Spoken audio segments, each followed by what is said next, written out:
नमस्कार। आवाज आती है मेरी? हाथ हिलाना जरा। ओके। आप सब योगी आत्माओं का योगाहार के ऑनलाइन क्लास में स्वागत है। शुरू के थोड़े लेक्चर हमने बेसिक नॉलेज के लिए एनाटॉमी के बा, बारे में थोड़ा समझने का प्रयत्न किया था।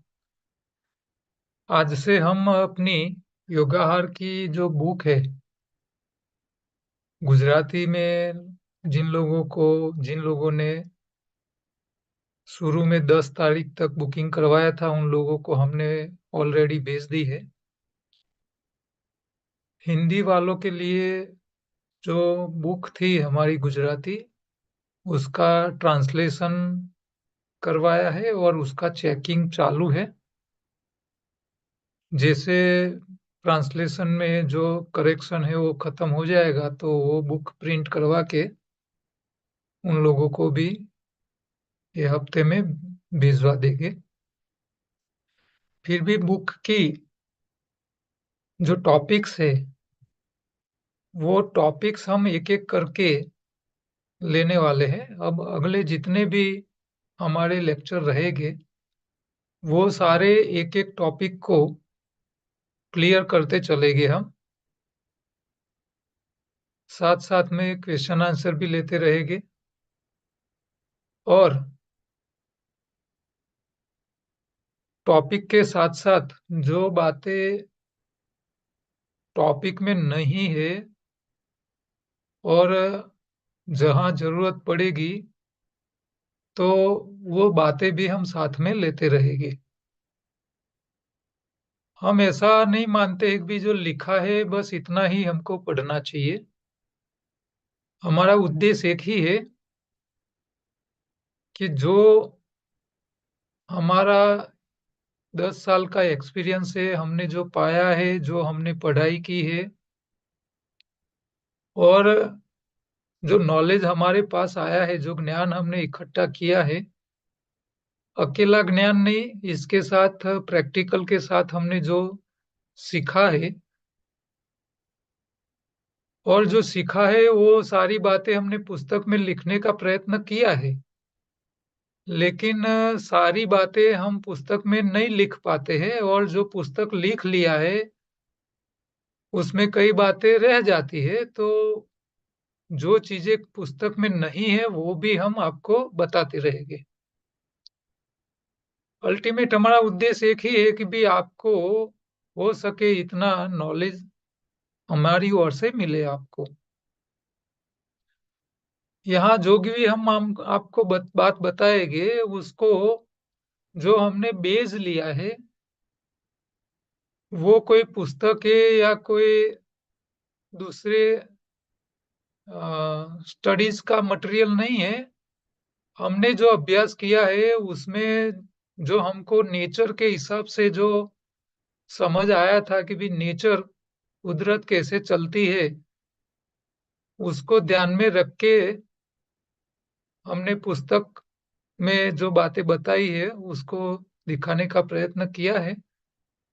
और वो भी जो हम समझे है वही बात हम आपको बताएंगे। कई बात ऐसी भी होगी जो पुस्तक में कुछ लिखा होगा, लेकिन उसमें कुछ गलतियां होगी, तो मैं यहाँ लेक्चर के दौरान उसके बारे में भी आपको बताता रहूंगा। हमने एक ये बात देखी है कि फिजिक्स के जो नियम होते हैं वो सनातन होते हैं। जैसे कि आपको पानी के एटम की बात करोगे तो इसमें हाइड्रोजन के दो एटम रहेंगे, ऑक्सीजन का एक रहेगा। तो ये फिक्स है, इसमें कोई बदलाव नहीं होता है। लेकिन जहाँ नेचर का सवाल है, कुदरत का सवाल है, जहाँ जीव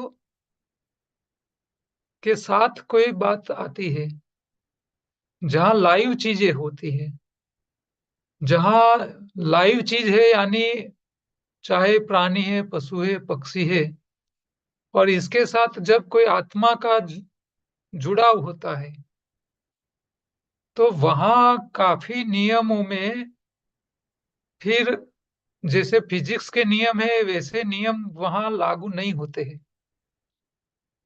तो ये बातें बहुत समझने की जरूरत है, क्योंकि मनुष्य के बारे में हम बात बोलेंगे तो मनुष्य एक ऐसा प्राणी है,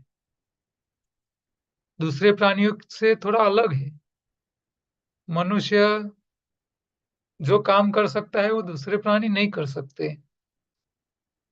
और वहाँ सारे नियम सबको एक साथ कॉमन लागू नहीं पड़ते हैं। वो इसमें काफी अंतर रह जाता है। तो हमको ये थोड़ा समझना है। ये पुस्तक के साथ साथ हम ये बातें भी हम समझने का प्रयत्न करेंगे। तो हम शुरू करते हैं। हमारी जो हिंदी वर्जन हमने जो तैयार किया है, आज हिंदी का लेक्चर है, तो आज जो बात करेंगे वो हिंदी के पुस्तक के एक एक टॉपिक लेंगे। वही टॉपिक गुजराती के पुस्तक में है। आप लोग जो लोग हिंदी गुजराती दोनों समझते हैं वो को मैं दोबारा रिक्वेस्ट करता हूँ कि आप गुजराती के टॉपिक जब चले, लेक्चर चले, तो उसको भी अटेंड कीजिए।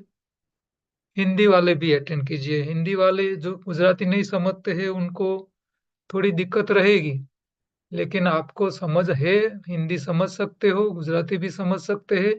तो दोनों लेक्चर अटेंड करने से आपको फायदा ये रहेगा कि आप 2 बार रिवीजन करोगे तो आपकी जो समझ है और अच्छी हो जाएगी। तो मैं आपको शेयर करता हूँ पुस्तक।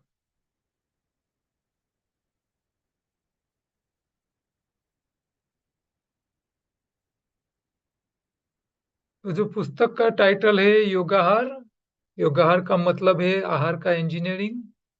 रोग मुक्त और स्वस्थ रहने के लिए कब खाना है, क्या खाना है, कैसे खाना है, ये बातें ये पुस्तक के अंदर हमने बताई है। सभी शाकाहारी प्राणी हरी पत्तियां खाते हैं, जिसे आधुनिक डॉक्टर हरा रक्त कहते हैं। आपको पता है व्हीट ग्रास का जो जूस होता है, पत्तियों का जो जूस होता है, रस होता है, उसको अभी एलोपैथी के डॉक्टर भी ग्रीन ब्लड ग्रीन ब्लड हरा रक्त कहते हैं। हरी पत्तियों को भोजन के रूप में ग्रहण करने करके मनुष्य रोगों से छुटकारा पा सकता है।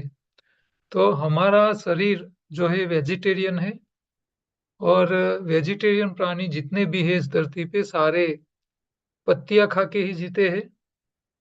लेकिन उन लोगों को पत्ती की क्वांटिटी ज्यादा खानी पड़ती है। हम भी शाकाहारी है, हम भी पत्ती का हमारे शरीर के लिए उपयोग कर सकते हैं और उसका फायदा ले सकते हैं। तो लेखक के मैंने ही लिखी है पुस्तक। मैं इंटरनेशनल नेचुरोपैथी ऑर्गेनाइजेशन जो है उसका मैं सदस्य हूँ। मैंने NDDY यानी प्राकृतिक चिकित्सा नेचुरोपैथी का भी अभ्यास किया है। लकुलिश योग यूनिवर्सिटी से मैंने योगा टीचर्स ट्रेनिंग कोर्स किया हुआ है। अंबेडकर यूनिवर्सिटी में से CFN एंड CYS खाद्य एवं पोषण न्यूट्रिशन फूड एंड न्यूट्रिशन का एक अभ्यास आता है। और साथ में योग साइंस का भी एक कोर्स किया हुआ है। इंडियन रूरल मेडिकल एसोसिएशन का एक कोर्स होता है जिसमें थोड़ा एलोपैथी की मिनिमम इमरजेंसी में कौन सी दवाई देनी चाहिए उसके बारे में भी काफी सालों पहले मैंने एक कोर्स किया हुआ है। और बेसिकली मैं सिविल इंजीनियर हूँ। और हमारा मेन जो काम है वो अहमदाबाद में जो सेंटर है, श्री राम फाउंडेशन, उनके नाम नीचे हम NDS योग केंद्र चलाते हैं। NDS योग सेंटर, जहां हम पेशेंट्स को देखते हैं, कोई चार्ज नहीं लेते हैं, फ्री ऑफ कॉस्ट होता है। वहाँ एक किरण भाई करके है जो 24 घंटा वही समय देते हैं सेवा में। हमारा एक गांधीनगर में भी केंद्र है। वहाँ रमेश भाई पंड्या करके वो सेवाएं देते हैं। तो अहमदाबाद मेरा हर रोज जाने का होता है। ये पुस्तक लिखने की प्रेरणा मुझे मिली, तो ये प्रेरणा मैंने जिन लोगों को सुना है, पढ़ा है, देखा है, उनकी बातें सुन के मुझे प्रेरणा मिली। इसमें सबसे पहले मैं भगवान कृष्ण को रखता हूँ, क्योंकि भगवद गीता में भगवान ने योग की जो व्याख्या की है, योगः कर्मसु कौशलम, यानी आप जो भी कर्म करते हो इसमें एक्सपर्ट बनिए, कुशलता प्राप्त कीजिए। जो बात भगवद गीता में भगवान ने जो बात बताई है, ये सबको लागू पड़ती है। हमारे पूरे जीवन में हम जितने भी कर्म करते हैं, इसमें हम उसको अच्छी तरह करने का ध्यान रखें, वो सबसे बड़ा योग है। तो योग की यही सबसे बड़ी व्याख्या मैं मानता हूँ। आप योगा करो, आसन करो, प्राणायाम करो, वो तो सब योग का एक पार्ट है। हाँ, योग की मुख्य व्याख्या यही है, योगः कर्मसु कौशलम। फिर हम बाबा रामदेव जी, जिनको दुनिया में सबसे ज्यादा योग का प्रचार प्रसार उन्होंने किया, तो उनके भी काफी आभारी है, क्योंकि हम शुरू के समय में उन्हीं के योग के साथ जुड़े थे। गांधीनगर में पतंजलि योग समिति का जब गठन हुआ था, तब वो समिति के मेंबर्स के तौर पे हम सेवाएं देते थे। श्री श्री रविशंकर भी समाज में योग के बारे में काफी काम किया है। और हमारी जो योग की रियल जो अभ्यास हमने जो किया, वो किया श्री राजर्षि मुनि, जिन्होंने अहमदाबाद में लकुलिश योग यूनिवर्सिटी की स्थापना की है। तो उनकी यूनिवर्सिटी में हमने योग टीचर्स की प्रोफेशनल ट्रेनिंग ली हुई। तो हमारे सबसे बड़े गुरु वो राजर्षि मुनि है, कि वहां से हमको योग के बारे में थियरिकल नॉलेज और प्रैक्टिकल दोनों, जो रामदेव जी के योग में नहीं बताया जाता है, श्री श्री रविशंकर के योग में नहीं बताया जाता है, वो सारे कोर्स, सारी नॉलेज हमको वहाँ लकुलिश योग यूनिवर्सिटी के अभ्यास से मिला है। तो मैं तो मानता हूँ कि लकुलिश योग यूनिवर्सिटी ये इंडिया की योग के लिए सबसे बेस्ट यूनिवर्सिटी है, क्योंकि वो हमारा एक्सपीरियंस भी है और हमने वहाँ से काफी योग के बारे में चीजें सीखी हुई है। इसके साथ साथ आपको पता होगा, बीवी चौहान साहब, जो नई भोजन प्रथा, न्यू डाइट सिस्टम के प्रमोटर है। आ, वो आ, उनके भी एक गुरु थे अखिलेश जी महाराज, जो उत्तर प्रदेश में है। तो वो वहाँ तप सेवा और सुमिरन नाम की एक संस्था है। अभी वो संस्था के मुखिया है डॉक्टर गोपाल शास्त्री। तो उनके वहां से चौहान साहब ने काफी अभ्यास किया, और फिर उन्होंने नई भोजन प्रणाली, नई भोजन प्रथा के बारे में उन्होंने काम किया। तो उनके साथ भी अभी भी हम चौहान साहब के साथ काम कर रहे हैं। उनकी जो थियरी और जो नॉलेज है, उसका भी हम प्रयोग करवाते हैं। लेकिन जैसे मैंने पहले भी कहा था कि भी अकेला योग हेल्थ के लिए नहीं चलता है, अकेली न्यू डाइट सिस्टम नहीं चलती है। साथ साथ में आपने डॉक्टर खादिर वली, जिसको मिलेट मैन बोलते हैं, तो ये आपको पता होगा कि गुजरात भारत सरकार ने अभी ये 2023 का जो साल था, उसको मिलेट ईयर्स के तौर पे डिक्लेयर किया था। तो ये मिलेट ईयर्स के तौर पे तभी डिक्लेयर हुआ, उसके पीछे डॉक्टर खादिर वली, मिलेट मैन जिसको बोलते हैं, उनका आज तक का काफी उम्दा काम रहा है। और गुजरात राज्य योग बोर्ड के अध्यक्ष योग सेवक शिषपाल जी, जो श्री रामदेव जी के गुजरात प्रांत के प्रभारी भी है, पतंजलि का सारा जो मार्गदर्शन है, गुजरात में जो प्रचार प्रसार है, तो उन्होंने मार्गदर्शन से हुआ था। तो शिषपाल जी जब गुजरात राज्य योग बोर्ड के चेयरमैन बने, तो उन्होंने जितने योग बोर्ड के टीचर्स कोच तैयार होते थे, उन सबको योगाहार के बारे में नॉलेज मिले, इसके लिए भी उन्होंने काफी प्रयत्न किया था। तो हम उनके भी काफी आभारी हैं। तो ये सब जो है, ये मेरे योगाहार के जो सब्जेक्ट है, उसके पीछे इन सब लोगों ने कुछ न कुछ नॉलेज दिया था। और ये नॉलेज का कंक्लूजन और इसमें से जो काम की चीजें थी वो सबने हमने ली, और जो जरूरी थी वो बातें हमने शामिल करके फिर हमने ये योगाहार का पुस्तक लिखा है। तो इन सब लोगों का हमारे जीवन में काफी हमारे नॉलेज बढ़ाने में उन सब का काफी अ, भाग रहा है, हिस्सा रहा है। और सबसे ज्यादा हमारा जो हमारे पीछे जो सपोर्ट था, वो था सीरम फाउंडेशन के जो स्थापक है, अध्यक्ष है, चेयरमैन है दिनेश भाई पटेल, और उनके कजिन है नरेश भाई पटेल। तो ये दोनों सीरम फाउंडेशन के वहीवट करता है। और सीरम फाउंडेशन ने शाहीबाग में अपनी जगह ये योगाहार के प्रचार प्रसार के लिए दी हुई है, और वहीं हम जाके सेवाएं देते हैं। तो उनका भी आभार है। गुजरात स्टेट योग बोर्ड के जो ओएसडी साहब है, वीबी वेदी, जो चेयरमैन के बाद में उनकी पोस्ट आती है, तो वो भी उनका भी हमारे काम में काफी रोल उनका रहा है।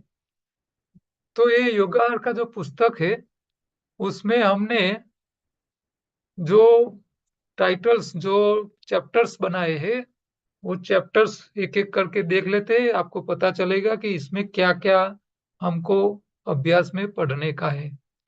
तो पहला ही हमने रखा है कि आपको ये पुस्तक क्यों पढ़नी चाहिए, कौन सी व्यक्ति को ये पुस्तक पढ़ने की जरूरत है। तो इसके बारे में भी हमने लिखा है कि भी ऐसी ऐसी कंडीशन है, आपकी ऐसी इच्छा है, तो ये पुस्तक को आपको पढ़िए। फिर दूसरे नंबर में है शुभकामना संदेश है, जो डॉक्टर्स हमारे साथ काम करते हैं, उन लोगों का एक संदेश है। अनुभव भी इसमें आ जाता है साथ में। योगाहार के अनुसार मानव शरीर और उनकी दिनचर्या, शरीर के लिए दिनचर्या के बारे में शुरू में ही हमने लिखा है, क्योंकि वो कंक्लूजन है। फिर डिटेल में हमने पीछे चैप्टरों में लिखा हुआ है। फिर इंट्रोडक्टरी है कि भी पुस्तक कैसे आया, हमारे जीवन में ऐसी कौन सी घटनाएं बनी जिसके कारण ये पुस्तक लिखने का हमको मौका मिला। 6 नंबर के चैप्टर में हमने आ, ये पुस्तक में हम क्या क्या सीखने वाले हैं उसके बारे में लिखा है। 7 नंबर में है जीवनी शक्ति, हमारे शरीर में जो जीव है, जिसको हम आत्मा बोलते हैं, तो हमारी जीव की जो ताकत है, वो ताकत कैसे बढ़ती है, कैसे कम हो जाती है, ऐसे कौन से कर्म से हमारी इंटरनल एनर्जी ज्यादा और कम हो जाती है। तो इसके बारे में एक चैप्टर है। 8 नंबर का जो चैप्टर है, इसमें योग शास्त्र के बारे में कि भी शरीर के लिए योग शास्त्र क्या कहता है, उसके ऊपर थोड़ी बातें इसमें है। 9 नंबर में है मानव शरीर की संरचना कौन सी है, शाकाहारी है मांसाहारी है, इसको हम डिफाइन करते हैं कि भी हमारे शरीर को कैसे तय करेंगे कि भी कौन सा है। तो कुदरत क्या कहती है, उसके बारे में हम बातें करेंगे। 10 नंबर में शरीर को जो नियम नेचर के जो लागू है शरीर को ठीक रखने के लिए खान पान के, उसके ऊपर बातें है। 11 नंबर में है शरीर की सफाई, यानी आपकी दैनिक दिनचर्या कैसी होनी चाहिए, शरीर की सफाई आपको कैसे रखनी है, शरीर में कहाँ कहाँ सफाई की आवश्यकता है, उसके रास्ते क्या है, ये सब बातें हैं। 12 नंबर के टॉपिक में आ, शाकाहारी प्राणी के लिए सफाई के प्राकृतिक नियम क्या कहते हैं, वो समझेंगे। 13 नंबर में टॉपिक है जितनी बार भोजन उतनी बार शौच होता है, नहीं होता है तो इसके पीछे क्या कारण है, क्या होना चाहिए, इसके ऊपर बातें डिटेल में हमने लिखी हुई है। 14 नंबर में है शरीर शुद्धि के लिए योग क्रिया षटकर्म में के बारे में हम बताएंगे। 15 नंबर में है एनीमा, बस्ती क्रिया क्यों करनी है, कैसे करनी है, क्या सावधानी रखनी है, उसके ऊपर हम बात करेंगे। 16 नंबर में सूर्य शरीर की दूसरी सफाई, वो ये बस्ती जो क्रिया है वो आंतों की सफाई के लिए है, लेकिन शरीर में और दूसरी कौन सी सफाई करनी है और कहाँ, तो हमारा जो ब्लड सर्कुलेशन सिस्टम है उसको कैसे साफ रखे उसके बारे में बताया है। 17 नंबर में है व्रत का महत्व, उपवास का महत्व, उपवास के टाइप्स कैसे होते हैं, कौन से व्यक्ति को किस टाइप का उपवास करना चाहिए, क्या सावधानी रखनी चाहिए, उसके बारे में बातें करेंगे हम। 18 नंबर है स्पेशल आयुर्वेद का एक जो टॉपिक है लंगनम परम औषधि, तो इसके बारे में हमने लिखा हुआ है। 19 नंबर में आपको मिलेगी शरीर की बायोलॉजिकल क्लॉक, जैविक घड़ी।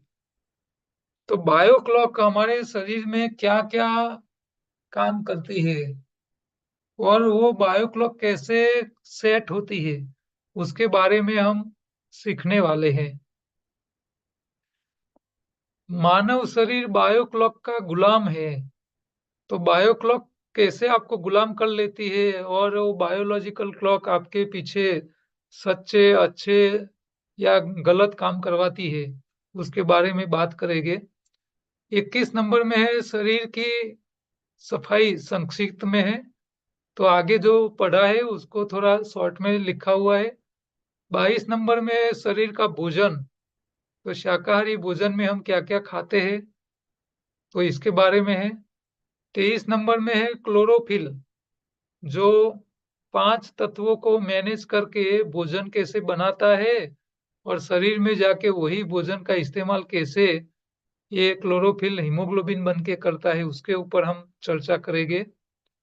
24 नंबर में प्राकृतिक, क्षेत्रीय और मौसमी भोजन, यानी नेचुरल, सीजनल और एरिया वाइज आपको कौन सा भोजन खाना चाहिए, उसकी नेचर के हिसाब से गुण कैसे होते हैं वो समझने का प्रयत्न करेंगे। 25 नंबर में भोजन के वजन, यानी उसकी डेंसिटी हमारे शरीर में क्या काम करती है, उसकी क्या इफेक्ट होती है, इसके ऊपर करेंगे। 26 नंबर में हम देखेंगे कि विटामिन के लिए लिटिल मिलेट का क्या महत्व है, विटामिन क्या है और शरीर में कैसे उसको बढ़ाया जाए। 27 नंबर में भोजन के स्वाद के अनुसार हमारे शरीर में उसकी क्या क्या इफेक्ट आती है उसके बारे में बातें करेंगे। 28 नंबर में हम कफ, पित्त और वायु प्रकृति के कारण देखेंगे, कफ कैसे बनता है, पित्त क्यों बनता है, वायु क्यों बनता है और उसके इफेक्ट क्या होते हैं। पके हुए भोजन के प्रभाव कैसे होते हैं वो 29 नंबर में हम देखेंगे। 30 नंबर में हम देखेंगे कीटनाशक यानी कि पेस्टिसाइड्स के बारे में, हम हमारी जो भ्रांतियां है तो उसके ऊपर हम चर्चा करेंगे।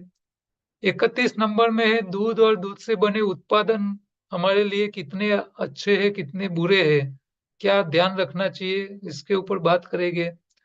32 नंबर में है स्पेशल टॉपिक है दांत क्यों सड़ते हैं, क्योंकि दांत हमारे शरीर का सबसे महत्व का अंग है और बिना दांत आप लंबा नहीं जी पा सकते, दांत को बचाना बहुत आवश्यक है, तो ये क्यों सड़ते हैं इसके बारे में हम स्पेशल एक पूरा टॉपिक लिखा है।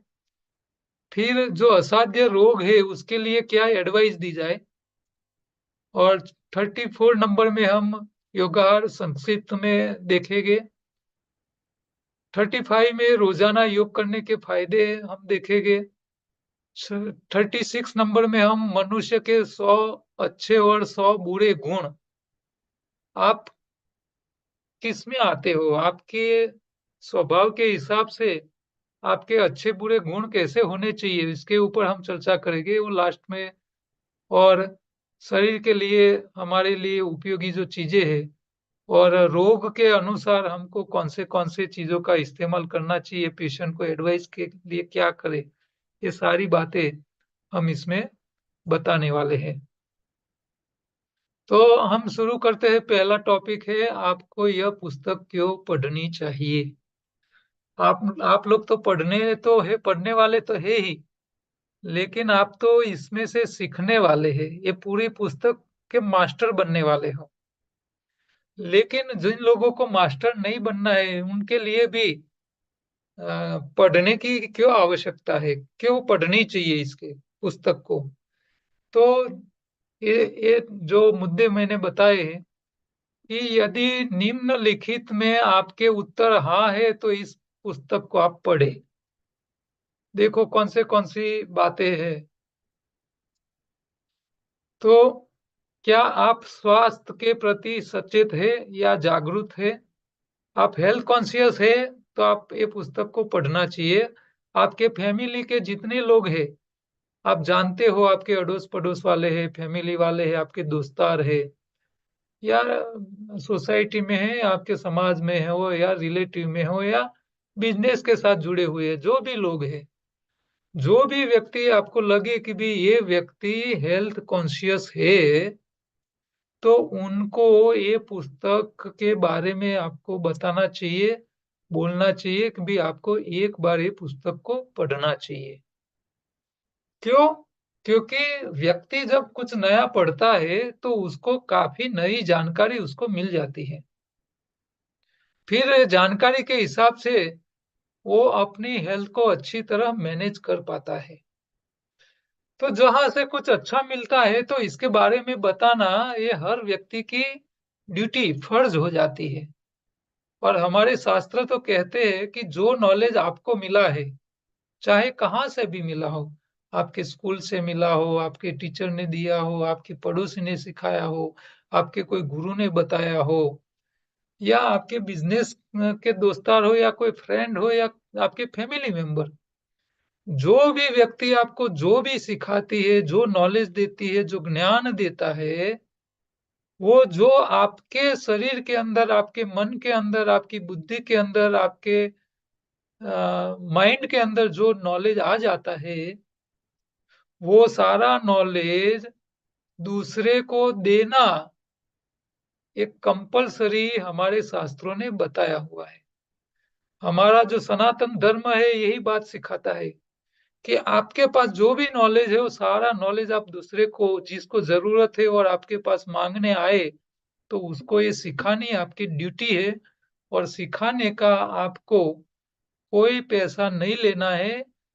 वो सिर्फ सीखने वाला आपको गुरु दक्षिणा दे सकता है, और वो अपनी कैपेसिटी के हिसाब से, आपको इसमें कुछ मांग नहीं कर सकते। ठीक है। तो ये हमारा शास्त्र ये बात कहता है। तो जो लोग हेल्थ कॉन्शियस है उन लोगों को आप ये बात बताइए। दूसरा, क्या आपका पेट आपकी छाती से ज्यादा बाहर है? तो जिन व्यक्ति का पेट उनकी छाती से, उनकी चेस्ट से बाहर है, उन सब लोगों को ये पुस्तक पढ़नी चाहिए। तो एक दूसरा ये भी नियम है। तीसरा है, क्या आप थोड़ा चलने या काम करने पर थक जाते हैं? आपके शरीर की एनर्जी लेवल कम है, आप थोड़ा घूमते हो, चलते हो, या थोड़ा काम करते हो, आप थक जाते हो, तो आपको ये पुस्तक जरूर पढ़नी चाहिए। देखो, ये आप लोगों को ऐसे, ये जो मैं बात बता रहा हूँ, ये ऐसे ऐसे जितने भी लोग आपको मिलेंगे, आपके रिलेटिव, अड़ोस पड़ोस, सोसाइटी, कुटुंब, या सगा संबंधी से लेके फ्रेंड्स, या जहां भी लोग हैं, इसमें ऐसे जो लोग मिल जाते हैं आपको, ये सारे आपके लिए, ये ट्रेनिंग के लिए ये व्यक्तियां मिल जाएगी। क्योंकि आपको एक्सपर्ट बनना है, तो आपको ऐसे ये प्रॉब्लम वाले जितने भी आपको जहां जहां मिल जाए, इन सब लोगों को आपको आपका नॉलेज आपको शेयर करना है, उनको उनकी समस्या का समाधान देना शुरू कर लेना पड़ेगा। तो ये यहाँ जो टॉपिक है, जो पहले चैप्टर में मैं आपको बता रहा हूँ, ऐसे ऐसे सिग्नल वाले जितने लोग आपको मिल जाए, इन सब लोगों को ये आपके पेशेंट थे, आपके लिए उनको आपको गाइड उन उन लोगों को आपको करने का है। ये आपका प्रैक्टिकल वहीं से आपको मिल जाएगा, कहाँ कहाँ किसके साथ ये काम करना है आपको। चौथा नंबर है, क्या आप बिना रुके 5 मंजिले की सीढ़ियां नहीं चढ़ सकते?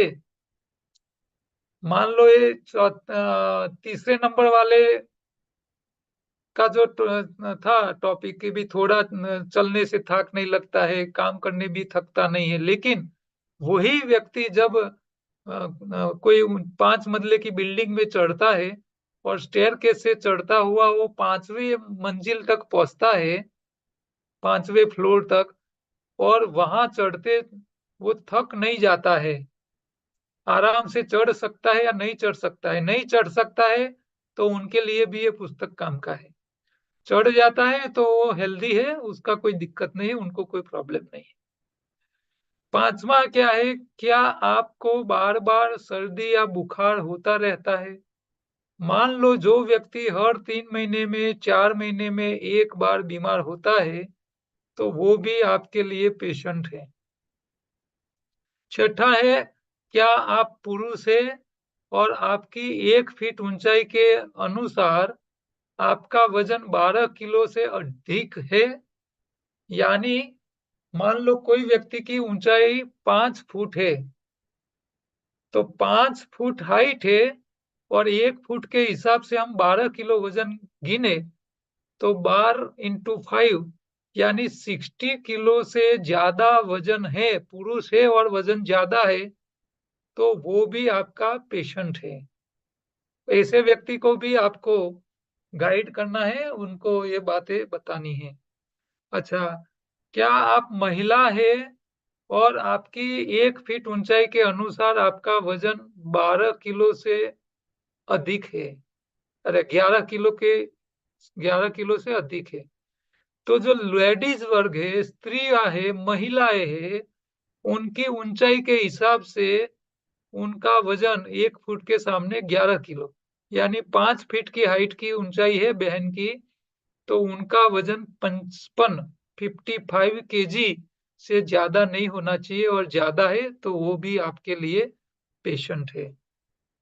8वें नंबर में क्या है, क्या आपको रात को सोते समय नींद नहीं आती? जो व्यक्ति ऐसा बोलता है कि भी मुझे रात को नींद नहीं आती है, तो वो भी आपके लिए पेशेंट है।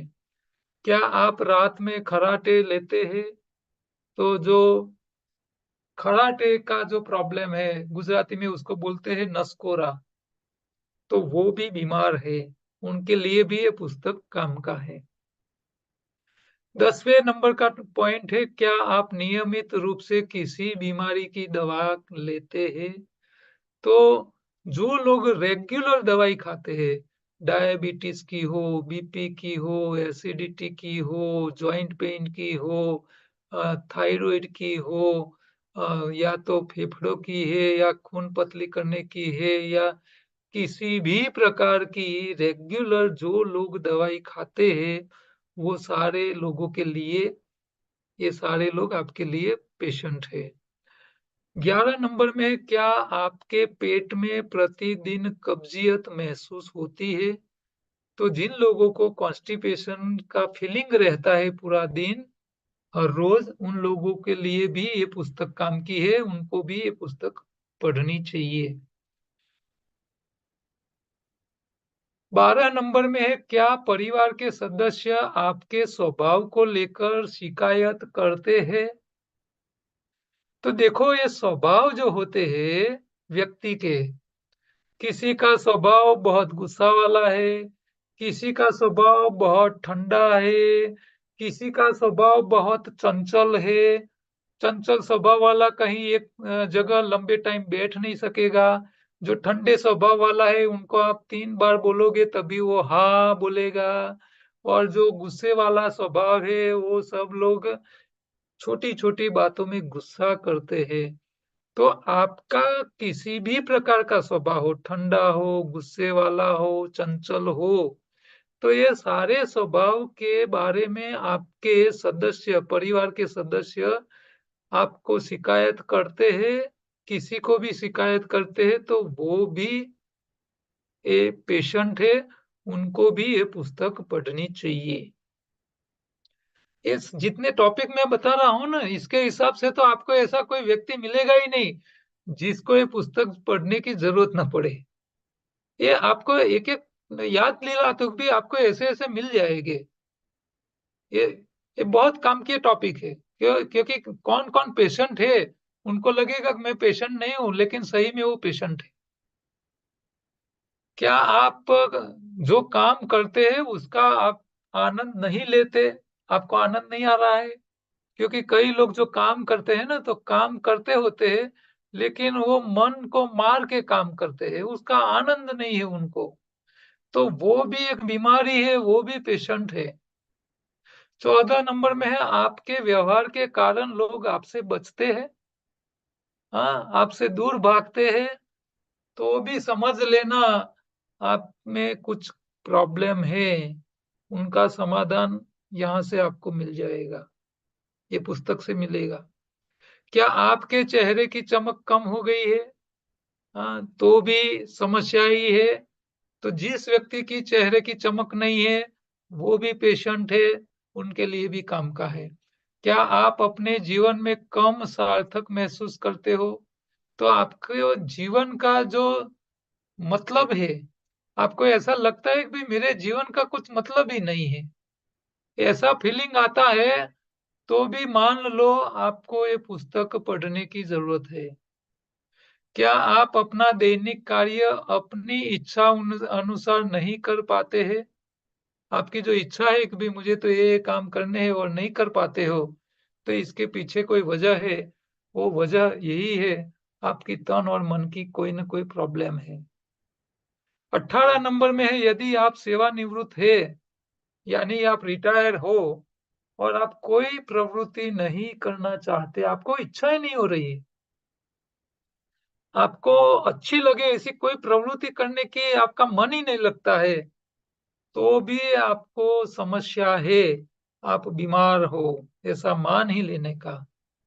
अच्छा, 19 नंबर में है, आप ईश्वर में विश्वास नहीं करते, आपको भगवान पे भरोसा नहीं है, विश्वास नहीं है, तो भी आपको ये पुस्तक पढ़नी चाहिए।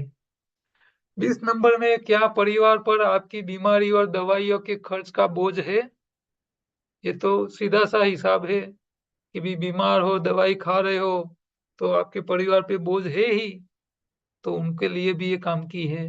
क्या आप चाहते हैं कि आपकी अगली पीढ़ी, आपके बच्चे और उनके बच्चे लंबी और स्वस्थ जीवन जिए? आप चाहते हो, तो भी आपको ये पुस्तक पढ़नी चाहिए। क्या आप चाहते हैं कि आपको जीवन भर किसी की सेवा लेने की नौबत ही ना आए? हाँ, ये बहुत बढ़िया टॉपिक है।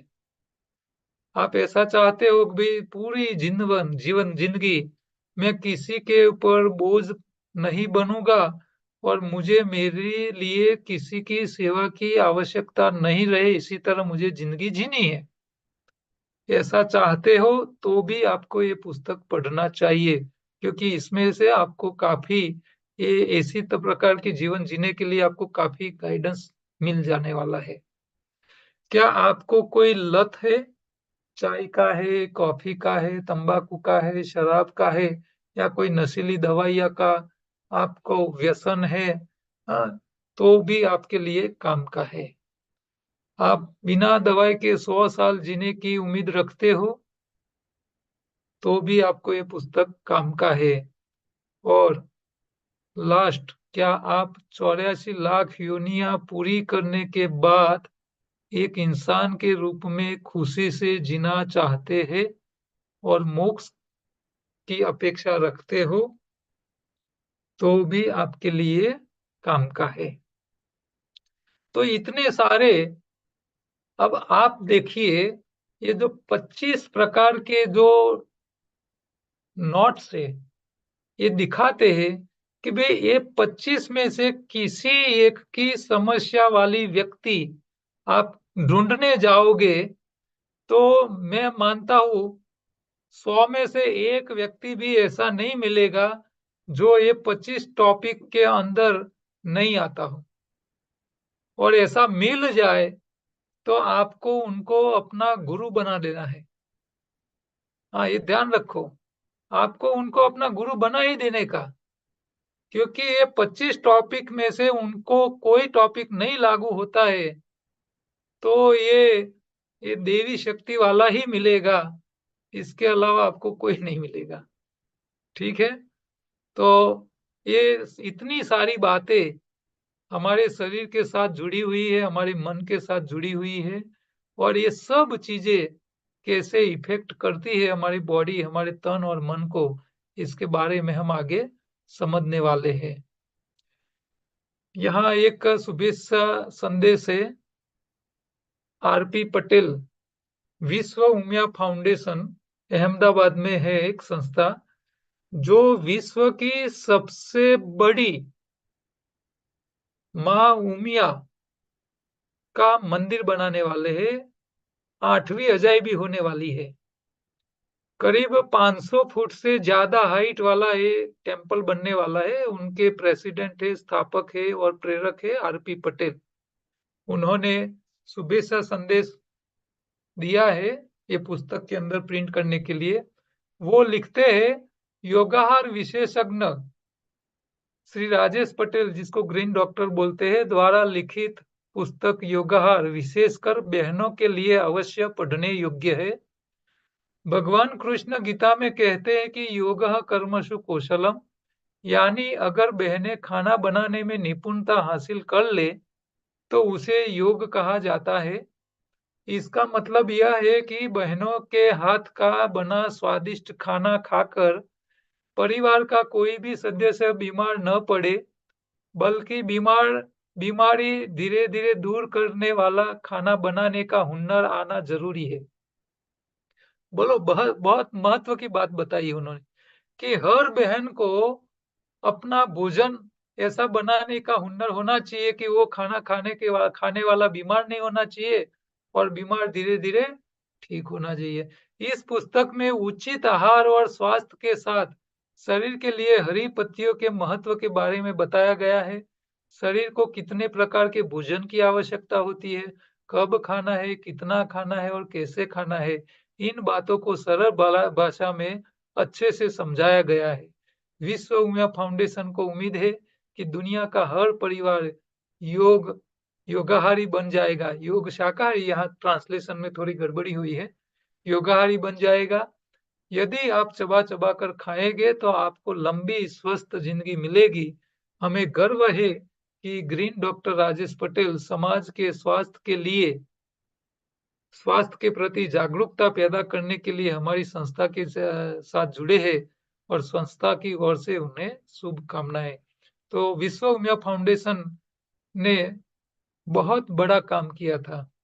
31 अक्टूबर के दिन विश्व उमिया फाउंडेशन ने एक बहुत बड़ा काम किया था। सरदार पटेल जयंती के दिन उन्होंने हमारे देश के, जब हमारा देश का स्वतंत्रता मिला, अंग्रेज की गुलामी में से बाहर आए 1947 में, तब उन्होंने क्या शरत से आपको स्वतंत्रता दी थी कि जो लोग रजवाड़े थे, जो राजाए थे हर इलाके के, वो लोग भारत देश के गणतंत्र के साथ जुड़े या न जुड़े, वो अपना स्वतंत्र देश कर सकते हैं, ऐसे छूट देके उन्होंने भारत को स्वतंत्र किया था। तो सरदार पटेल ने पूरे देश के जितने रजवाड़े थे उन सब लोगों को मिल के उन लोगों को भारत देश के साथ जुड़वा दिया, यानी उनके राजपाट उन्होंने अपने दान में दे दिए भारत देश को, जो रजवाड़े थे, राजाए थे वो। तो विश्व उमिया फाउंडेशन ने जिन लोगों ने अपने राजपाट भारत देश को दे दिए थे, इन सब राजवी नेताओं के जो फैमिली मेंबर्स थे आज के, उन सब लोगों को अहमदाबाद में बुला के उन लोगों का सम्मान का कार्यक्रम किया था।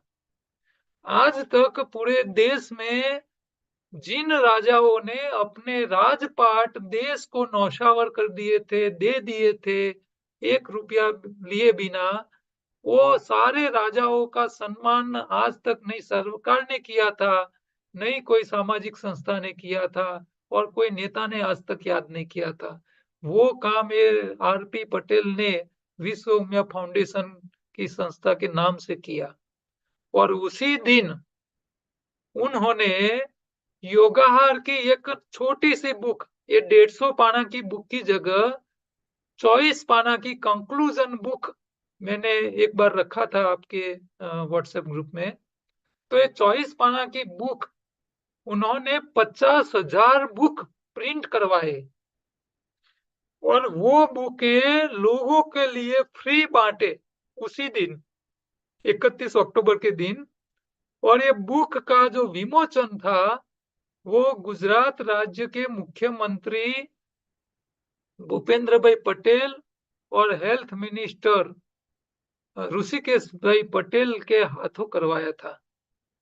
इतना बड़ा काम ये आरपी पटेल साहब ने किया है। तो ऐसी संस्थाएं जो समाज के लिए कुछ कर रहे हैं, ये बहुत बड़ी है। अहमदाबाद में इसका मंदिर जब तैयार हो जाएगा तो जैसे statue of unity Sardar Patel का जो स्टैच्यू है नर्मदा सरदार सरोवर डैम के पास, इससे भी बड़ी ये मंदिर की ऊंचाई होने वाली है और लोग इसको भी देखने के लिए पूरी दुनिया में से लोग आएंगे। तो ये बहुत बड़ा काम आरपी पटेल साहब कर रहे हैं। दूसरा एक एक्सपीरियंस और शुभकामना संदेश है। ये डॉक्टर साहब है यशवंत छाटबार, वो ईएनटी स्पेशलिस्ट है। वो अहमदाबाद में सिविल हॉस्पिटल के ईएनटी विभाग के वड़े थे, मेडिकल कॉलेज के, सिविल हॉस्पिटल में मेडिकल कॉलेज चलती है विजय मेडिकल कॉलेज के। और इनको प्रॉब्लम हुआ था जब रिटायर हुए तो उनको डायबिटीज, बीपी, एसिडिटी, प्रोस्टेट जैसी काफी बीमारियों के साथ वो रिटायर हुए थे। तो उन्होंने योगाहार करके अपनी काफी सारी बीमारियों की दवाई से मुक्त हो चुके हैं, उनको कोई समस्या नहीं है। तो उन्होंने भी एक अपना अनुभव और ये शुभेच्छा संदेश लेटर उन्होंने इस लेटर में दिया हुआ है। ये दूसरे भाई साहब है doctor Dakshesh Patel, MD Ayurveda doctor, Ayurveda के एमडी, जिन्होंने एमडी यानी डॉक्टर ऑफ मेडिसिन। अब आयुर्वेद की तमाम दवाई का नॉलेज था ये डॉक्टर साहब को, लेकिन उनको सोराइसिस और आर्थराइटिस इतना भयंकर था वो चल नहीं सकते थे। तो वो भी हमारे सेमिनार में आए थे और उन्होंने पूरा योगाहार का सेमिनार अटेंड किया और डाइट का चेंज करके फिर अपनी सारी समस्या खत्म हो गई, उनकी सारी दवाइयां बंद हो गई। तो उन्होंने अपना एक शुभेच्छा शुभकामना संदेश और अनुभव, उनका एक्सपीरियंस इसमें लिखा हुआ है। गुजराती में भी लिखा हुआ है। एक दूसरे है रमन भाई पटेल, उनकी 68 साल की उम्र है। उनका पहले वजन था 86 केजी, अब उनका 48-50 के आसपास है। उनकी 40 इंच की जो कमर थी वो 32 इंच वाली हो गई। और हर रोज वो पहले हर रोज प्रतिदिन 16 गोलियां खाते थे और आज वो एक भी गोली नहीं खाते हैं। उनका कांटेक्ट नंबर है और पहले कैसे दिखते थे और आज कैसे दिखते हैं वो भी ये पुस्तक में मैंने प्रिंट करवाया है। इसके अलावा ये डॉक्टर सुरेश भाग्या करके है जो कार्डियोलॉजिस्ट डॉक्टर है। वो उन्होंने करीब 10,000 से ज्यादा बाईपास ऑपरेशन किए हैं पूरी लाइफ में। उन्होंने एक पुस्तक लिखा है how to bypass the bypass operation. तो वो हमारे साथ जब हमारे संपर्क में आए और योगाहार के बारे में उन्होंने सुना तो उन्होंने योगाहार के जो नियम है उसको उन्होंने अपनी पुस्तक में भी उल्लेख किया है। और वो अभी उन्होंने बाईपास ऑपरेशन करना बंद कर लिया है और जो भी बाईपास का पेशेंट आता है उसको नेचुरल प्रोसेस से, नेचुरल पद्धति से, योगाहार से वो उनको ट्रीट कर रहे हैं और ऑपरेशन नहीं कर रहे हैं। तो ये साहब का भी एक शुभेच्छा लेटर इसके साथ है। अब ये तो सारी बातें आपने समझ ली। अब हम हमारे शरीर के बारे में थोड़ा जानेंगे। क्योंकि हमने एनाटॉमी में तो जो बातें देखी है, सुनी है, समझी है, वो थोड़ी सिस्टम के बारे में थे।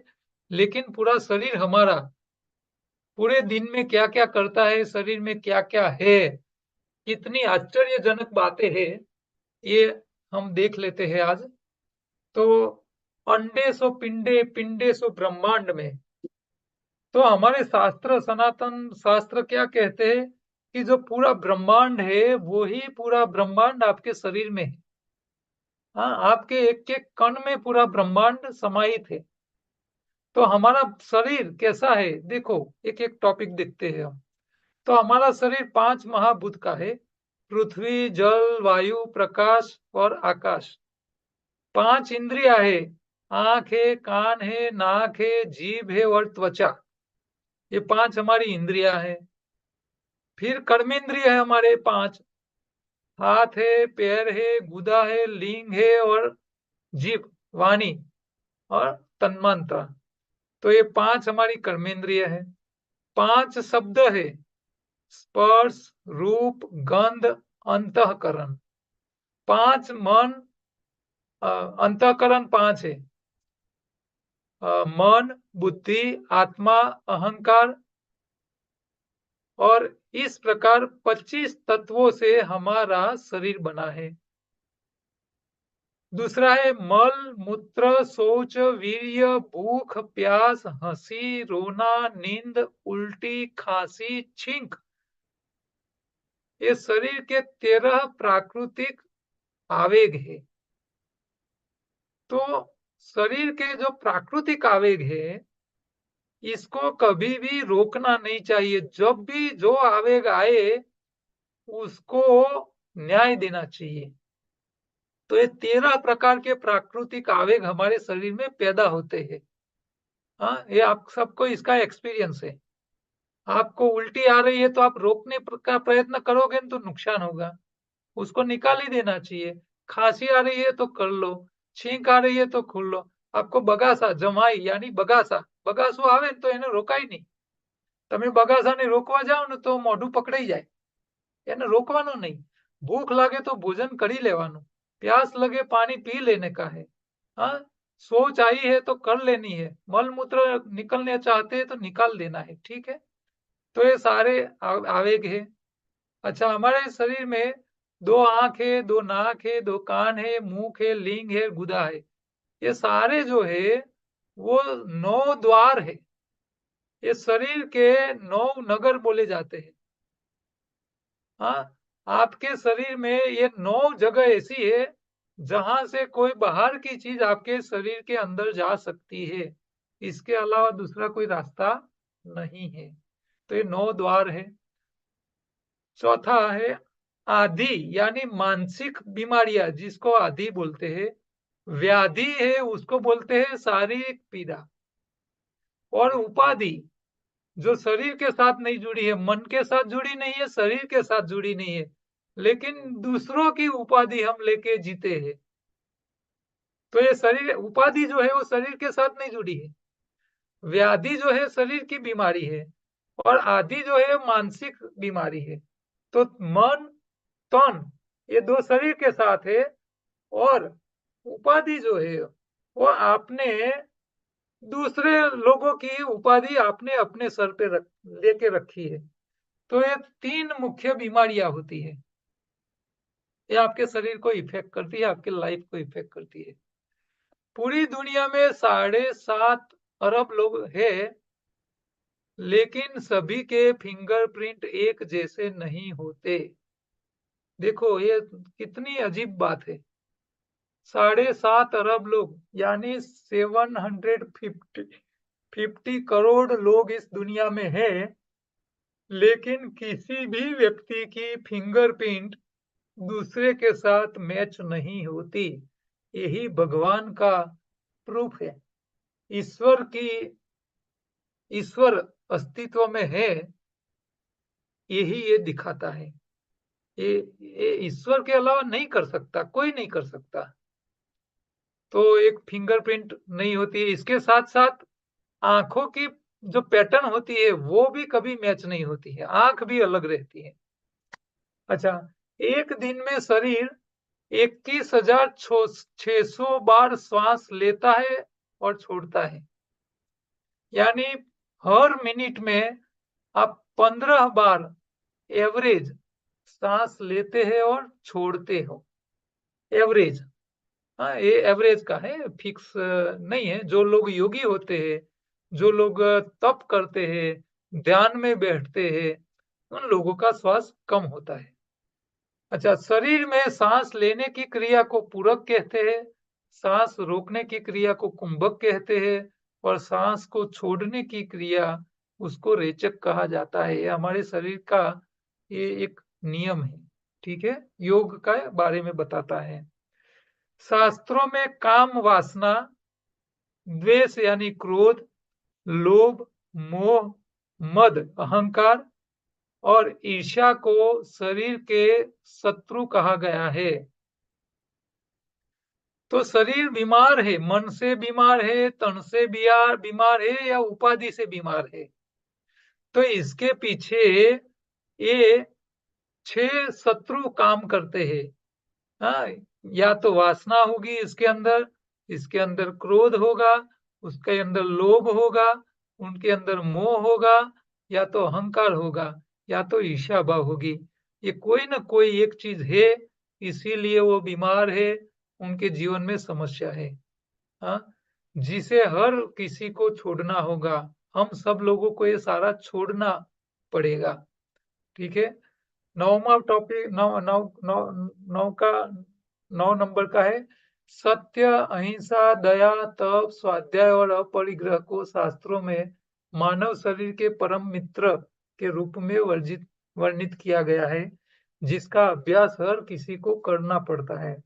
आपके जीवन में आपको शांति चाहिए, तो आपको सत्य, अहिंसा, अस्तेय, तप, स्वाध्याय, अपरिग्रह, इनका ये यम नियम में आता है योग शास्त्र में, उसका आपको पालन करना पड़ेगा। 10 नंबर में लिखा है, श्रीमद् भगवद गीता के अनुसार संपूर्ण सृष्टि में कोई भी शरीर इन 3 गुणों सत्व, रज और तम से अछूता नहीं है। यानी मनुष्य का शरीर है तो इसके अंदर या तो सत्व गुण होगा, या तो रजोगुण होगा, या तो तमोगुण होगा। कोई शरीर इससे अछूता नहीं हो सकता, और है तो वो मनुष्य नहीं है, वो देवी आत्मा होगी। ठीक है, तो आपको ये भी देखना है हर व्यक्ति के अंदर कितने सात्विक गुण है, कितने राजसिक गुण है, कितने तामसिक गुण है। उसके ऊपर उसकी बीमारी और उनका प्रभाव, उनका स्वभाव, ये सब ये उसके गुणों के हिसाब से होता है। 11 नंबर में है, ईडा, पिंगला और सुषुम्ना शरीर की 3 प्रमुख नाड़ियां है। हमारे शरीर में योग शास्त्र के हिसाब से 3 नाड़ियां है, ईडा, पिंगला और सुषुम्ना। ये योग वाले को इसके बारे में ज्यादा पता होता है, आपको इसमें इतना ज्यादा की जरूरत नहीं है, और आप उसका ज्ञान ले लो तो अच्छा ही है। अच्छा, 12 नंबर में है, इस शरीर में 3 प्रकार की प्रकृति होती है, वात, पित्त और कफ। तो ये तीनों प्रकृति हमारे शरीर में बैलेंस में रहती है तो समस्याएं नहीं आती है। कोई एक प्रकृति बढ़ जाती है तभी समस्या बढ़ती है। शरीर के 4 पुरुषार्थ है, धर्म, अर्थ, काम और मोक्ष। ये मनुष्य के लिए ही है। हाँ, आप कोई प्राणी को बोलो तो मोक्ष के बारे में कुछ नहीं जानता, वो उसका उनका उसके भी इसके लिए उसको कोई पुरुषार्थ नहीं करना है। हम मनुष्य है, हमको ये चारों पुरुषार्थ करने हैं। आपको धर्म का पालन भी करना है, जीवन को टिकाने के लिए अर्थ का भी काम करना है, और काम भी करना है, और मोक्ष भी पाम लेना है। तो धर्म, अर्थ और काम और मोक्ष, ये 4 पुरुषार्थ है। ये सभी व्यक्ति को इसको फॉलो करना जरूरी है। आप जो कर रहे हो, ये जो पढ़ रहे हो, वो भी यही का एक हिस्सा है, पुरुषार्थ ही है। जागृत, स्वप्न, सुषुप्त और तुरीय, ये शरीर की 4 अवस्थाएं हैं। तो जब आप ज्यादातर हम जागृत अवस्था में कुछ कर सकते हैं। आपकी एक स्वप्न अवस्था भी होती है, सुषुप्त अवस्था होती है, और तुरीय अवस्था भी होती है। तो ये तुरीय जो होती है थोड़ा उच्च लेवल का है, सूक्ष्म जो है सुषुप्त को बोला जाता है, स्वप्न अवस्था हर एक को लगती है और जागृत अवस्था तो हम दिन में जागृत होते ही है। तो ये 4 अवस्था शरीर की होती है, 4 में से कोई एक अवस्था में शरीर रहता है। परा, पश्यंती, मध्यमा और वैखरी 4 प्रकार की वाणी जिन्हा से बोली जाती है। तो आप जो बोलते हो, या तो भगवद गीता जैसा बोलते हो, या तो लोगों के काम का बोलते हो, या किसी को किसी के जीवन में नुकसान करने के लिए बोलते हो, या कुछ न। तो आपकी जो जिह्वा है, आपकी जीभ जो है, जो बोलती है, वो ही प्रभाव डालती है। हाँ, लोगों के लिए आपके जीवन में उसका बहुत प्रभाव है। आप कैसा बोलते हो, उसके ऊपर आपके साथ, आपके सामने सामने वाले का रिएक्शन आता है। शरीर की 4 अवस्थाएं, बाल, युवा, प्रौढ़ और वृद्ध, ये सबको इसमें से गुजरना है। हाँ, आप अभी युवा हो तो ऐसा नहीं मानने का कि भाई आप प्रौढ़ नहीं बनोगे, आप वृद्ध नहीं बनोगे।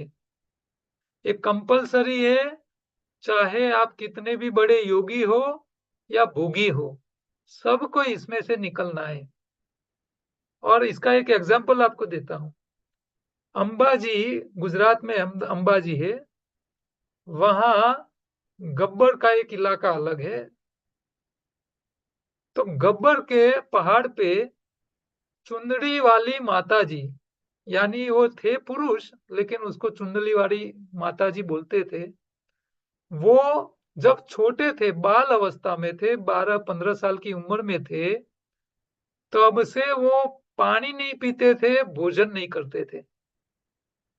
वो उसको खाना पीने की आवश्यकता नहीं थी। भगवान माता जी अंबाजी ने, माँ अम्बे ने उनको आशीर्वाद दिया था कि जा बेटा, तुमको खाने पीने की जरूरत नहीं पड़ेगी, तुमको समाज में लोगों का काम करना है। तो वो छोटे बाल थे तब इसको ये माता जी ने उसको दे दिया था वरदान।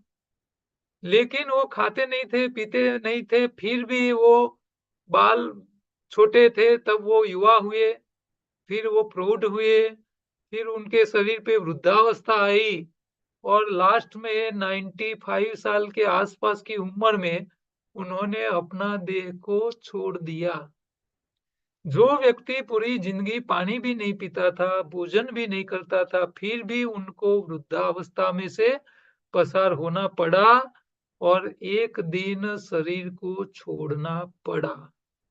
ये 4 अवस्थाएं हैं हर शरीर की, उसमें से कोई छूट नहीं सकता। भगवान कृष्ण ने जन्म लिया और उनको भी शरीर को छोड़ना पड़ा। जितने भी आज तक जितने भी इस धरती पे आए हैं शरीर लेके, वो सब को छोड़ना पड़ा है। और मान लो सारे लोग जिंदा ही रहते तो आपकी हालत क्या होती। आपके पुरखे पुरखे और पुरखे उनके पुरखे आज जिंदा होते तो आप कैसे संभाल पाते उन सब लोगों को। हाँ, तो सब लोग ऐसे वृद्धि नहीं हो गए, मरेंगे ही नहीं, तो फिर हालत खराब हो जाएगी। तो ये शरीर की 4 अवस्था कंपलसरी है, सबको इसमें से पसार होना है। इस शरीर को पंच कर्म द्वारा शुद्ध किया जा सकता है, जिसमें वमन, विरेचन, बस्ती, नश्य और रक्त मोक्ष शामिल है। तो ये जो पंच कर्म होते हैं आयुर्वेद के हिसाब से, जो शरीर के शुद्धि के लिए, ये शरीर के लिए काम के हैं। योग शास्त्र में कुंडली को जागृत करने के लिए शरीर में 6 चक्र बताए गए हैं, जिसके नाम है गुदा के पास मूलाधार, लिंग के पास स्वादिष्ठान, नाभि के पास मणिपुर, हृदय के पास अनाहत चक्र और गले के पास विशुद्धि, और आपके हेड के ऊपर टोच, आपकी माथे में चोटी के पास आज्ञा चक्र। अरे आपके कपार पे है आज्ञा चक्र, आपकी 2 आंखों के बीच में, और आपके टॉप लेवल पे होता है सहस्त्रार चक्र। तो ये 6 है, और 7वां चक्र भी होता है जो मोक्ष द्वार खोलता है, जिसको सहस्त्रार चक्र बोलते हैं। तो ये कुंडलिनी जागृत के लिए ये काम के हैं। फिर आगे है, हमारा शरीर जीभ के माध्यम से 6 प्रकार के स्वाद का अनुभव कर सकता है। तीखा, खट्टा, मीठा, कड़वा, खारो तुरो, कड़वो, ये सब।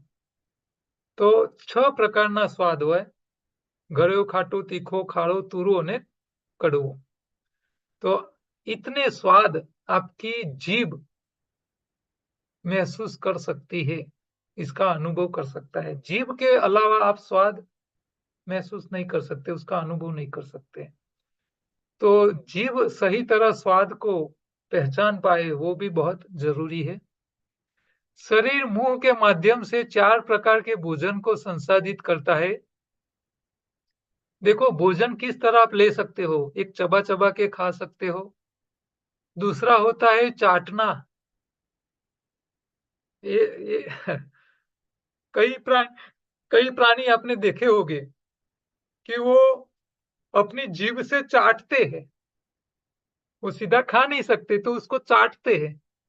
और ऐसा हमारे गांव में होता है, जब गाय भैंस पालने वाले लोग जहां पानी अ, थोड़ा कम क्षारीय होता है, तो वहां नमक के लिए नमक का बड़ा साइज का पत्थर जैसा, वो उनके जो खाने का चारा डालने की जो जगह होती है वहां रखा जाता है। तो समय समय पे वो गाय उसको चाट लेती है, जरूरत पड़े तब। तो ये चाट के भी शरीर के अंदर भोजन जा सकता है। फिर है चूसना, आप चूस के भी भोजन को ले सकते हो। और लास्ट में है निगलना। तो निगलना का जो ज्यादा निगल के खाने की जो आदत होती है वो मांसाहारी प्राणियों के लिए होती है। हमको सारी चीजें निगलनी नहीं चाहिए, लेकिन कई चीजें ऐसी है जो आप चबाने जाओगे तो अच्छा नहीं लगेगी, तो फिर उसको निगलना पड़ेगा आपको। तो 4 प्रकार से आप भोजन ले सकते हो। 21 नंबर में लिखा है, गीता के अनुसार भगवान कृष्ण महिमा, लक्ष्मी, वाणी, स्मृति, बुद्धि, धैर्य और क्षमा के रूप में हर शरीर में व्याप्त है।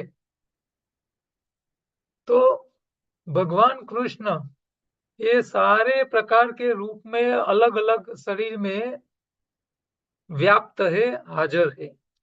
जिसमें यानी आपको यहाँ क्या देखना है, हर व्यक्ति, चाहे आपका पेशेंट हो, आपका फैमिली मेंबर हो, आपके पति हो, आपके पत्नी हो, भाई बंधु हो, पड़ोसी हो, मित्र हो, जो भी है, सब में किसी न किसी प्रकार के रूप में भगवान का अस्तित्व है।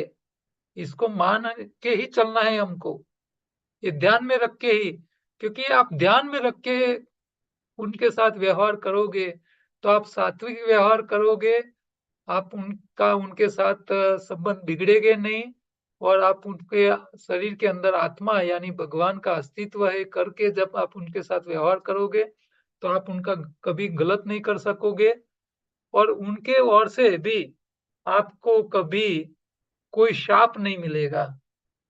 क्योंकि देखिए, आप किसी व्यक्ति का जब भी हित करते हो तो उसका अंतरात्मा आपको शाप देता है कि तुमने मेरे साथ ऐसा गलत काम किया है, तो तुम्हारे साथ भी भगवान ऐसा व्यवहार करवाएगा किसी के पास।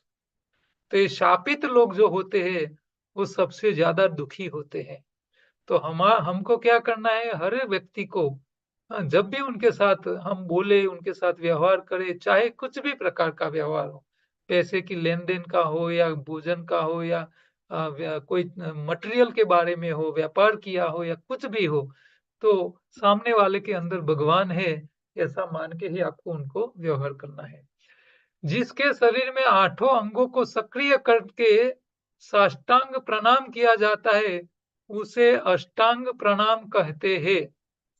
तो प्रणाम करने के लिए भी 8 प्रकार के होते हैं, जैसे छाती, सिर, दृष्टि, मन, वाणी, हाथ, पैर और धड़।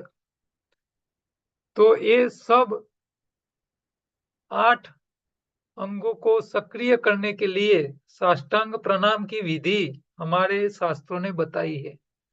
तो आप ये जो साष्टांग प्रणाम करते हो तो आपके शरीर के 8 अंग सक्रिय हो जाते हैं। हाँ, तो ये सारे अंग एक्टिव हो जाते हैं। तो ये साष्टांग प्रणाम जो करने का जो प्रावधान है हमारे ये सनातन धर्म में आपने देखा होगा कि जब मोदी साहब राम मंदिर का प्राण प्रतिष्ठा करने जब मंदिर में गए, तो भगवान के सामने जैसे वो पहुंचे, तो उन्होंने उस टाइम साष्टांग प्रणाम किया था। अच्छा, जब वो पहली बार संसद में गए, तभी भी उन्होंने साष्टांग प्रणाम किया था। तो हमारे शरीर के आठे अंग को एक्टिव रखने के लिए दिन में एक बार कहीं ना कहीं जहां मौका मिले, एक बार साष्टांग प्रणाम करना चाहिए। 23 नंबर का मुद्दा है, यह शरीर विभिन्न अंगों के माध्यम से 9 रसों का अनुभव करता है। सौंदर्य, आप आपकी आंखों से सौंदर्य को देख सकते हो, उदासी को महसूस कर सकते हो, हंसी, आप हंस सकते हो, क्रोध कर सकते हो, आप वीरता दिखा सकते हो, आप किसी को डरा सकते हो, आपका रूप आप करूप बना सकते हो, आप अद्भुत भी दिखा कर सकते हो, और आप शांत भी रह सकते हो। तो ये 9 प्रकार के रस आपके शरीर के अंगों के द्वारा आप अनुभव कर सकते हो, किसी और को दिखा भी सकते हो। तो ये आपकी कैपेसिटी है, मनुष्य की ही ताकत है, ये सारे प्राणी नहीं कर सकते। ठीक है। अच्छा, 24 नंबर में है, निम्नलिखित अपशिष्ट शरीर से विभिन्न अंगों के माध्यम से बाहर निकलते हैं। तो आपके शरीर में जो कचरा इकट्ठा होता है, उसको बाहर निकालने के जो रास्ते हैं, इसमें है मल, मूत्र, पसीना, बलगम, कफ, मवाद, कान का मेल और जीभ की मेल। तो ये सारे जो अंग है, जो कचरा है, वो अलग अलग जगहों से, अलग अलग अंगों से हम इसको निकालते हैं। तो ये जो निकलता है वो सारा क्या है? शरीर का कचरा। और लास्ट में ये शरीर क्या कर सकती है? तो ये शरीर आपके पास कर्म योग भी करवा सकती है, भक्ति योग भी करवा सकती है, ज्ञान योग का भी रास्ता पे ले जा सकता है। तो नवदा भक्ति के बारे में यहाँ बताया है, श्रवण, कीर्तन, स्मरण, अर्चना, वंदन, दासत्व, सखा, यदा, सेवा और आत्मपुष्टि के माध्यम से आत्मा के कल्याण के लिए यह शरीर सर्वोच्च सत्ता को प्राप्त करने के लिए मोक्ष प्राप्त करने का सबसे अच्छा साधन है। आपका शरीर, ये नवदा भक्ति, 9 प्रकार की भक्ति जो बताई गई है, इसका किसी एक का प्रयोग करके आप सर्वोच्च सत्ता यानी ईश्वर तक पहुंचने का रास्ता प्राप्त कर सकते हो। ये आपकी शरीर की एक ताकत है। अब साइंटिफिक जरा थोड़ा देख लेते हैं कि हमारे शरीर में क्या क्या, फिगर के हिसाब से देखते हैं कि भी कैसी कैसी व्यवस्थाएं है। तो हमारे दोनों फेफड़ों में कुल मिलाकर 4 अरब वायु कोशिका है, यानी 400 करोड़ वायु कोशिकाएं आपके फेफड़ों में है, जो आपके फेफड़ों के द्वारा ऑक्सीजन लेता है और कार्बन डाइऑक्साइड बाहर निकलता है। आपके दोनों फेफड़ों में 2.5 लाख छोटी श्वसन वाहिकाएं पाई जाती है। तो ये वायु कोशिकाओं तक जो नलिकाएं जाती है, श्वास नली की, जहां से एयर आती जाती है, ऐसी 2.5 लाख श्वसन वाहिका यानी नलिया, श्वास सूक्ष्म नलियां 2.5 लाख होती है फेफड़ों में। दोनों फेफड़ों की रक्त वाहिकाओं की कुल लंबाई 1600 किलोमीटर है। हाँ, कल्पना करो आप, 1600 किलोमीटर। आपके फेफड़ों में जितनी खून की जो नलिकाएं है फेफड़ों की अकेले, उसकी लंबाई 1600 किलोमीटर हो जाए, इतनी टोटल इतनी होती है। तो आपकी फेफड़ों के अंदर कितनी सूक्ष्म नलिकाएं है, आप सोचो। अच्छा, एक व्यक्ति एक सांस में 4 लीटर हवा फेफड़ों में भर सकता है, एवरेज। ये फिक्स नहीं है, जो जो ज्यादा फेफड़े फुला सकते हो ज्यादा ले सकते हैं, ये एवरेज है। तो 4 लीटर एक साथ आप आपके फेफड़ों में हवा ले सकते हो। मनुष्य का हृदय 24 घंटों में 1,03,680 बार धड़कता है। आपने सोचा ही नहीं होगा कि आपका हृदय 24 घंटों में इतनी बार, हाँ, उसका पल्स रेट, हाँ, इतना है, इतनी बार धड़कता है। हाँ, ये फिगर देख के हमारी आंखें खुल जाती है कि इतना काम करने वाले हृदय को आपको संभाल के रखने की आवश्यकता है। आप हृदय के सामने देखते ही नहीं हो उसकी हालत क्या है, लोग फिर मर जाते हैं। एक वयस्क मानव हृदय का वजन 300 ग्राम होता है। एवरेज व्यक्ति का हृदय का वजन होता है सिर्फ 300 ग्राम। ये 300 ग्राम का वजन वाला हृदय 100 किलो वजन वाले के शरीर को पूरा जिंदा रखता है। 100 किलोग्राम वजन वाले का, और इससे बड़े भी लोगों को जिंदा रखता है। आपके दिल की लंबाई 13 सेंटीमीटर, चौड़ाई 9 सेंटीमीटर, मोटाई और 6 सेंटीमीटर उसकी थिकनेस होती है। तो ये उसका वॉल्यूम दिखाता है, इतना छोटा होता है। हृदय पंप करते समय रक्त को 30 फीट तक फेंक सकता है। ये इतना प्रेशर डेवलप करता है कि वो 30 फीट की हाइट तक वो रक्त को ऊंचाई पर फेंक सके, उतनी ताकत करता है आपका हृदय। हाँ, आपकी मोटर जो होती है ना पानी की, आप 3 मंजिले का बिल्डिंग है, तो पानी ऊपर पहुंचाने के लिए कम से कम 1 HP की मोटर लगती है, तभी पानी ऊपर पहुंचती है। तो उतनी हाइट तक आपका हृदय, हाँ, रक्त को पहुंचा सकता है, उतनी वो ताकत रखता है। हृदय 24 घंटों में 5 लीटर प्रति मिनट की दर से हर मिनट में 5 लीटर पंप करता है। पूरे दिन में 7,200 लीटर रक्त पंप करता है। 7,200 लीटर 24 घंटे में। हाँ, आपकी आपके मकान की पूरी जो टैंकी होगी ना पानी की, वो पूरी टांकी आपका हृदय भर ले, उतना ये पूरे 24 घंटे में पंपिंग करता है। हृदय कितना काम करता है, ये फिगर्स देखोगे तो आपको लगेगा कि हमारे शरीर में छोटी सी जगह में जो दिया हुआ हार्ट है वो कितना ताकतवर है और कितना काम कर रहा है। आयुर्वेद केवल नाड़ी जांच कर 38 रोगों का निदान कर सकता है। सिर्फ नाड़ी देख के आयुर्वेद के जो मास्टर होते हैं वो 38 प्रकार के रोगों का निदान कर सकते हैं, सिर्फ नाड़ी चेक करके। रात में हृदय की गति 55 और दिन में 72 होती है। यानी जब आप जागृत होते हो तब आपकी हृदय की गति थोड़ी ज्यादा होती है। आप जब आराम में होते हो, नींद में होते हो, तो आपका हृदय धीमा चलता है। वो मैं पहले आपको बोल चुका हूं। तो ये फिगर होती है 55 और 72। पैर की उंगलियों से लेकर सिर तक 1.5 लाख रक्त वाहिकाएं होती है। आपके शरीर के अंदर ये 1.5 लाख रक्त वाहिकाएं है। यदि इन रक्त वाहिकाओं को एक पंक्ति में व्यवस्थित किया जाए तो लंबाई 60,000 किलोमीटर होती है। यानी हमारी पृथ्वी का जो व्यास है वो 12,000 किलोमीटर है। ऐसे 5 पृथ्वी की जोड़ लगाओ उतनी लंबाई की रक्त वाहिकाएं, ब्लड की जो नलिकाएं है, खून की नलियां है, वो हमारे शरीर में है। एक वयस्क व्यक्ति में कुल 5 से 7 लीटर रक्त होता है। हमारे शरीर में 5 से 7 लीटर, आपके शरीर का खून निकाल दो आप तो 5 लीटर का केरबा भर जाएगा आराम से।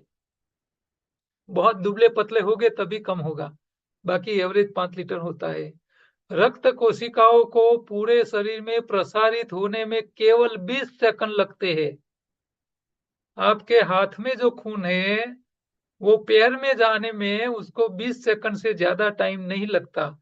शरीर का एक एक अंग का खून पूरे शरीर में घूम जाता है 20 सेकंड में। तो पूरे शरीर में पहुंच जाता है। हाँ, इतनी फास्ट सर्कुलेशन हमारे शरीर में होता रहता है। हम 1 मिनट में 250 लीटर ऑक्सीजन लेते हैं और 200 लीटर कार्बन डाइऑक्साइड को बाहर निकालते हैं। 250 लीटर आप ऑक्सीजन लेते हो और 200 लीटर कार्बन डाइऑक्साइड, तो बाहर जो निकालते हो थोड़ा कम निकालते हो। तो ज्यादा क्यों क्या होता है, वो शरीर में एनर्जी के लिए खर्च हो जाता है। ठीक है। यदि शरीर की सभी रक्त कोशिकाओं को एक सीधी रेखा में व्यवस्थित किया जाए तो लंबाई 3300 किलोमीटर होगी। ये थोड़ा एक आगे से और इसमें थोड़ा कंफ्यूजन है, ये 70 नंबर वाले को थोड़ा ध्यान में मत लेना। दोनों किडनी में कुल मिलाकर 20 लाख उत्सर्जन इकाइयां पाई जाती है। यानी आपकी किडनी के अंदर जो जो सेल है जिसका काम है खून में से यूरिन को बाईपास करना, निकालना, छानना, तो ऐसे कितने हैं, करीब 20 लाख, जो यूरिन को फिल्टर करने का काम करते हैं। एक किडनी में 2.5 से 9 लाख तक नलिकाएं, नेफ्रॉन होती है। 9 लाख नेफ्रॉन होती है। दोनों किडनी की मिलकर एक दिन में 1500 लीटर रक्त को शुद्ध करती है। पूरे 24 घंटे में 1500 लीटर, यानी 5 लीटर खून है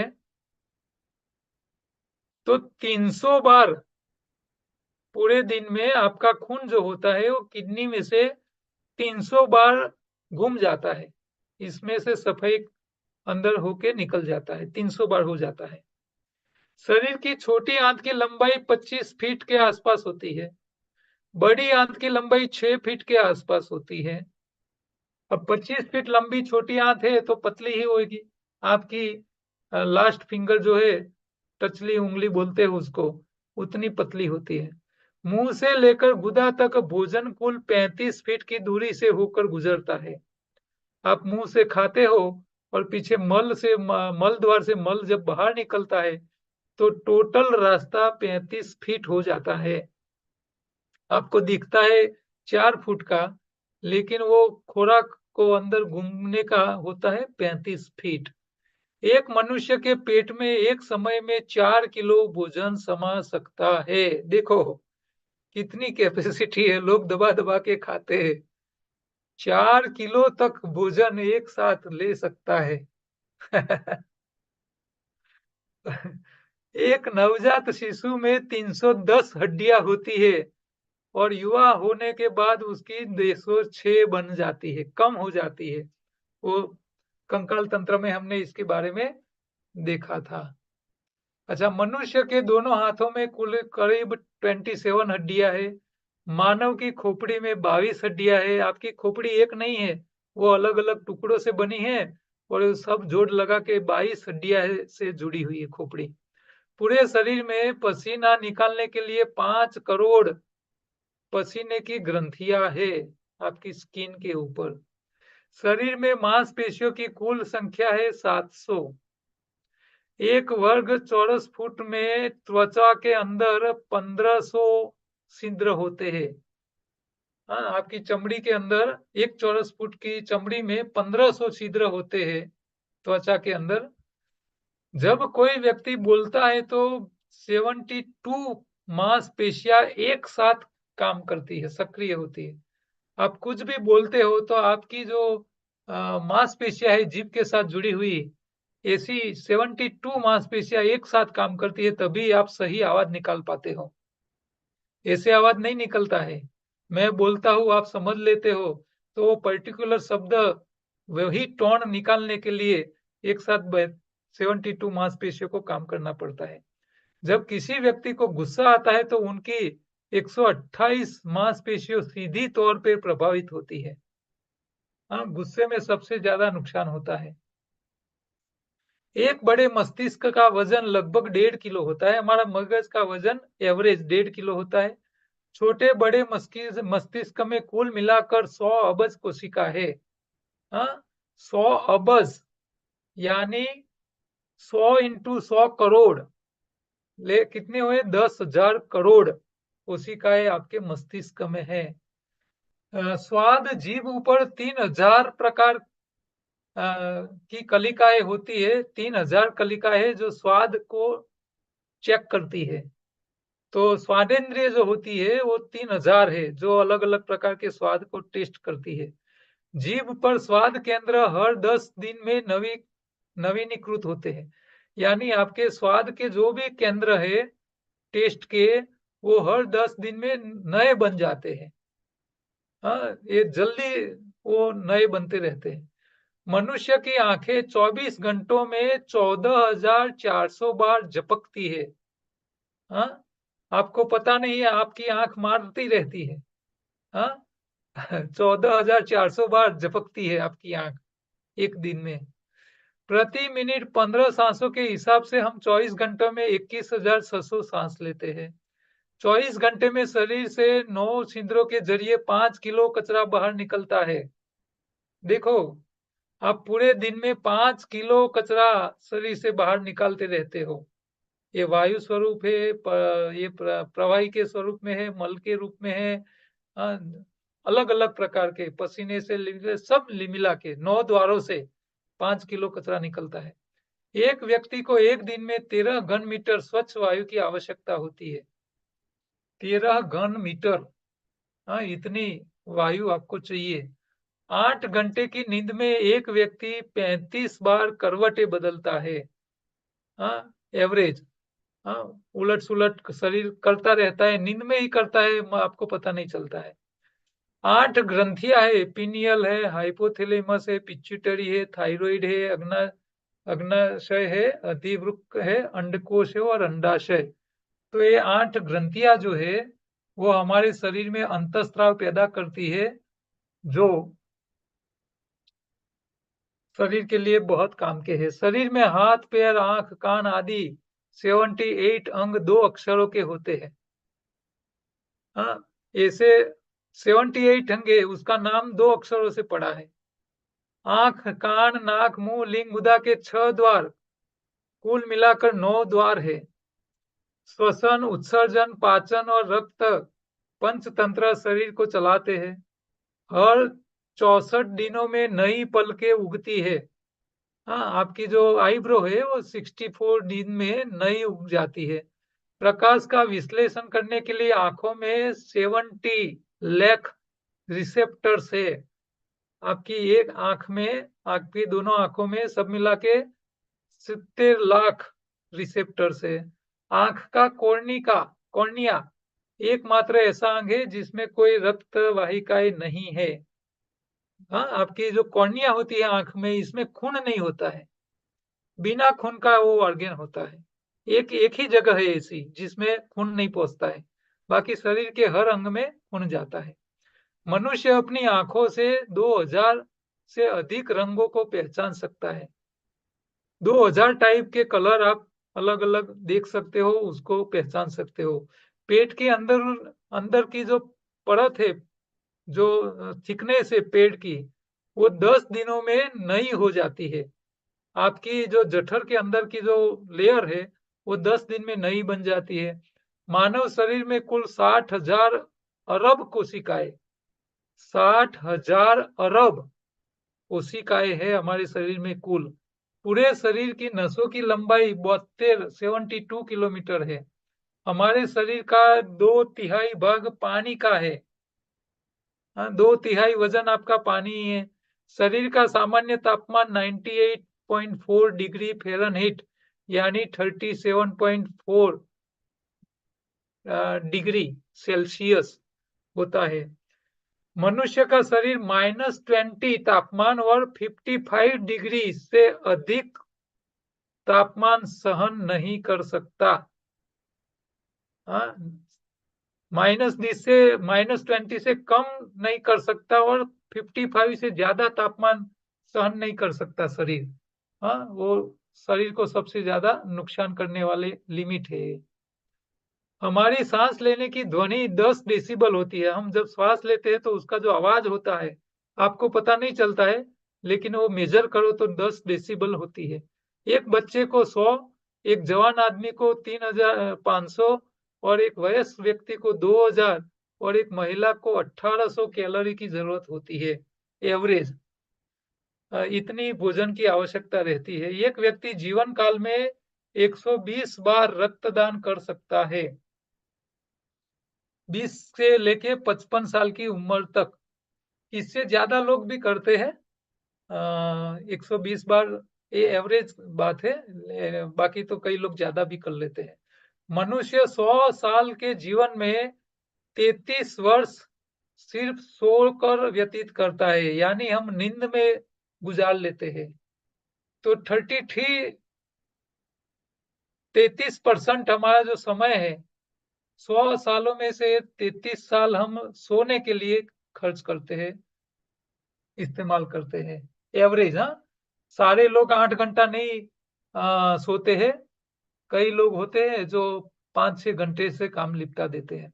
अपने जीवन काल में एक व्यक्ति पृथ्वी के एक चक्कर जितना चलता है।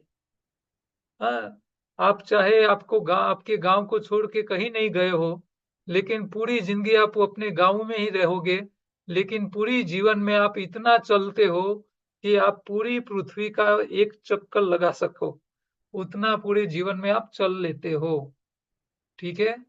तो दवाई के बारे में कल अगले लेक्चर में बात करेंगे। ये चैप्टर का ये लास्ट था। ठीक है। अगले से हम आगे के टॉपिक शुरू करेंगे। तो इतनी बातें हमारे शरीर के बारे में हमने बात की।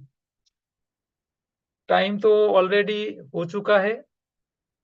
काफी नई जानकारी आपको मिली होगी। ये गुजराती बुक में भी है, हिंदी में भी यही रहेगा।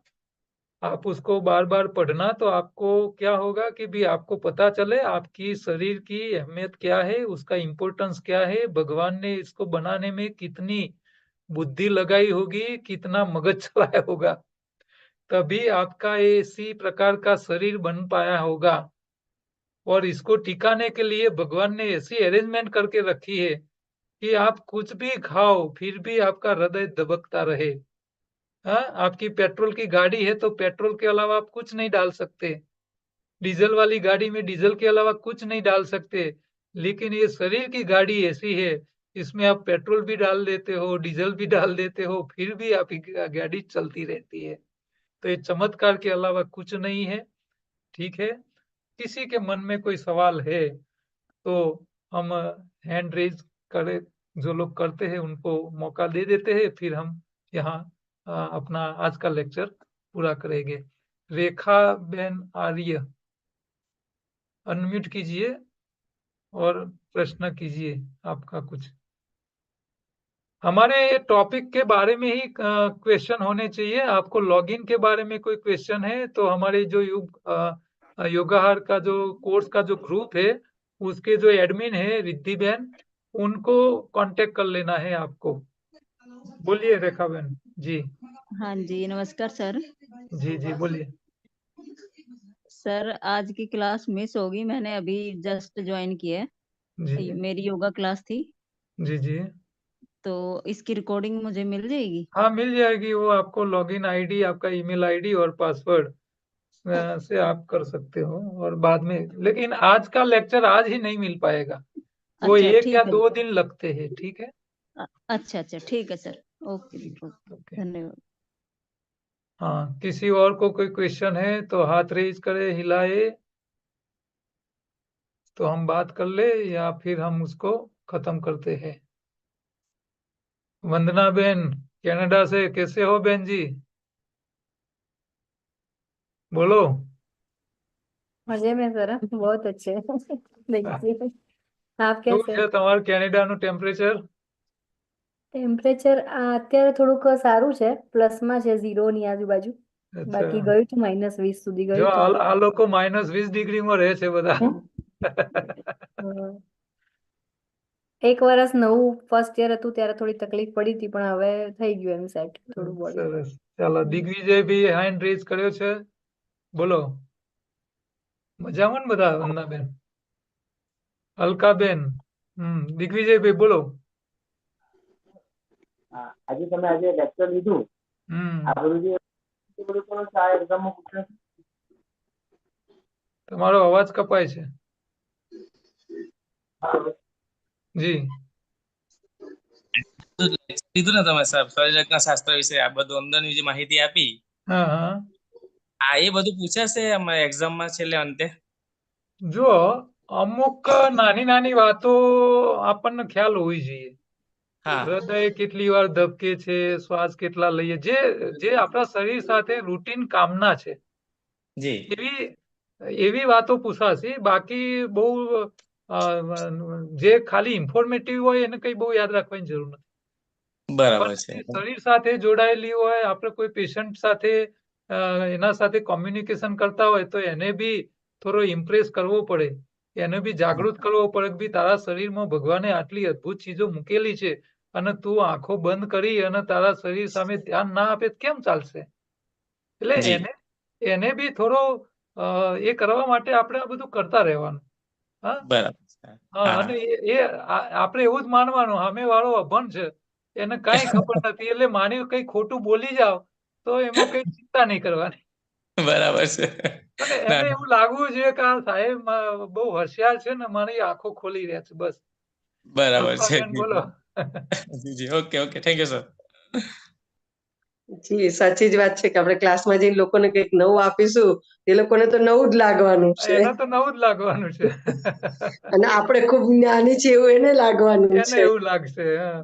અને હા માની લો એ પણ આપણાથી જ્ઞાની હશે તો આપણને ટકોર કરશે ને બતાવશે તો એ વખતે કાન પકડીને કહી દે હા યાર ભૂલાઈ ગયો તું સાચો હા છે સાચી વાત છે એમ કહેતી હતી એક નવા બેન આજે જોડાવા માટે કહેતા હતા થઈ શકશે હવે હા કરાઈ લો હજી 2-3 જ લેક્ચર ગયા છે 3-4 હમ એટલે હજી આપણું હવે શરૂઆત થઈ રહી છે હા રિયલ અભ્યાસ જે છે હવે શરૂ થઈ રહ્યો છે કારણ કે હમ અત્યાર સુધી આપણે શું છે કે આપણો પાયાને જોયો અને હમ થોડું આપણી ઇંતેજારી વધે લોકોનામાં ઇન્ટરેસ્ટ વધે એવી વાતો આપણે કરેલી પણ હવે આપણે રિયલમાં એક એક ચેપ્ટર આગળ બનતા જઈશું એટલે જેને ના ઈચ્છા ના હોય કહેજો જોડે ના આજનું તો તમે મસ્ત સરસ સમજાવ્યું એટલે રોશનીબેન ગુપ્તા જી બોલો બેન તો આપણે આ જે બુક છે આ જી બુક આપણે પહેલા એકવાર યોગવર્ડમાં આપી એ મળેલી નથી ને અલગ જ છે ને બુક કે યોગ બોર્ડમાં બે બુકો આપી હતી એ જ છે બેન એ જ છે ને તો કદાચ હા હશે મારી પાસે હું જોઈ લઉં યોગ બોર્ડના કોચ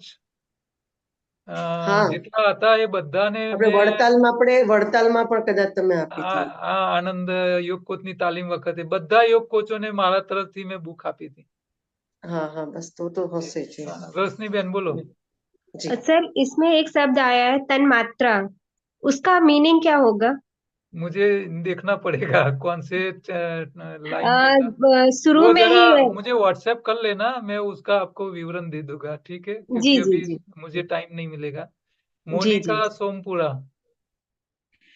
सर हम म्यूट कर सर जी बोलो हमको ये बुक करो ना जी ये अभी क्या है हिंदी ट्रांसलेशन हो गई है इसमें कई कई थोड़ी गलतियां है उसको सुधारनी है फिर वो प्रिंटिंग में जाएगी 1 हफ्ते में तैयार हो जाएगी और आपको पहुंच जाएगी ठीक है थैंक यू सर बुक की जरूरत है हाँ, नहीं ये वीडियो भी देखते रहिए बुक तो मिल ही जाएगी ठीक है मैं वीडियो के साथ में लिखती भी हूँ बुक और नोट पेन भी लेकर बैठती हूँ अच्छा पर मुझे बुक बढ़िया चाहिए तो आप छोटे बच्चों की तरह काम कर रहे हो थोड़ा कुछ याद नहीं रहता है वो लिख लेती हूँ जो अच्छा इम्पोर्टेंट लगता है कि नहीं लिखना नहीं चाहिए सही सही सही है लिखने से ज्यादा याद रहता है हम्म या तो फिर आपको बार बार उसको देखना पड़ता है आप हम्म 3 बार देखो और 1 बार लिखो इतना फायदा ओके होता है हाँ, चलो हाँ और किसी को अब नहीं है कोई क्वेश्चन हम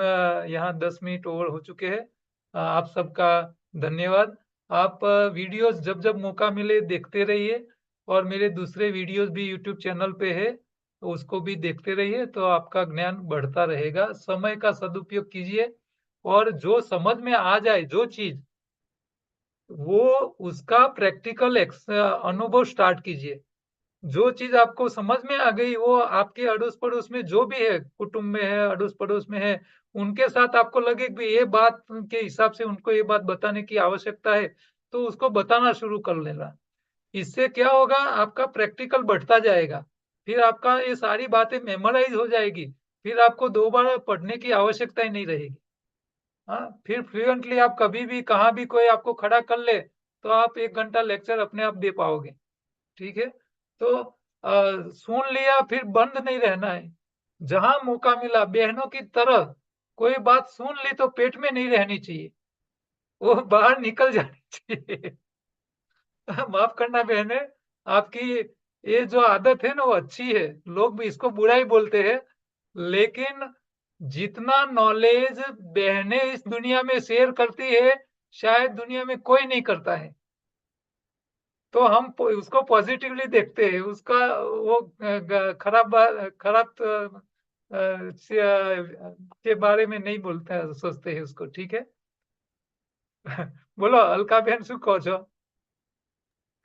हाँ, एक तो सर को सबसे पहले धन्यवाद बोलिए कि मैं जब से जुड़ी तो वो निरंतर 365 दिन, कोरोना स्टार्ट हुआ इससे पहले निरंतर उसका हर दिन का एक यूट्यूब पे ब्लॉग आता है, और हर दिन कुछ न कुछ नया हमारी हेल्थ के लिए सर देते हैं। इसलिए सर को मैं हृदय से धन्यवाद व्यक्त करती हूँ कि ये हर दिन होता है, क्योंकि हम कुछ मिस हो जाता है ना हमारा, तो ये देखना चाहिए। इसलिए सर का यूट्यूब पे हर दिन हमें देखे।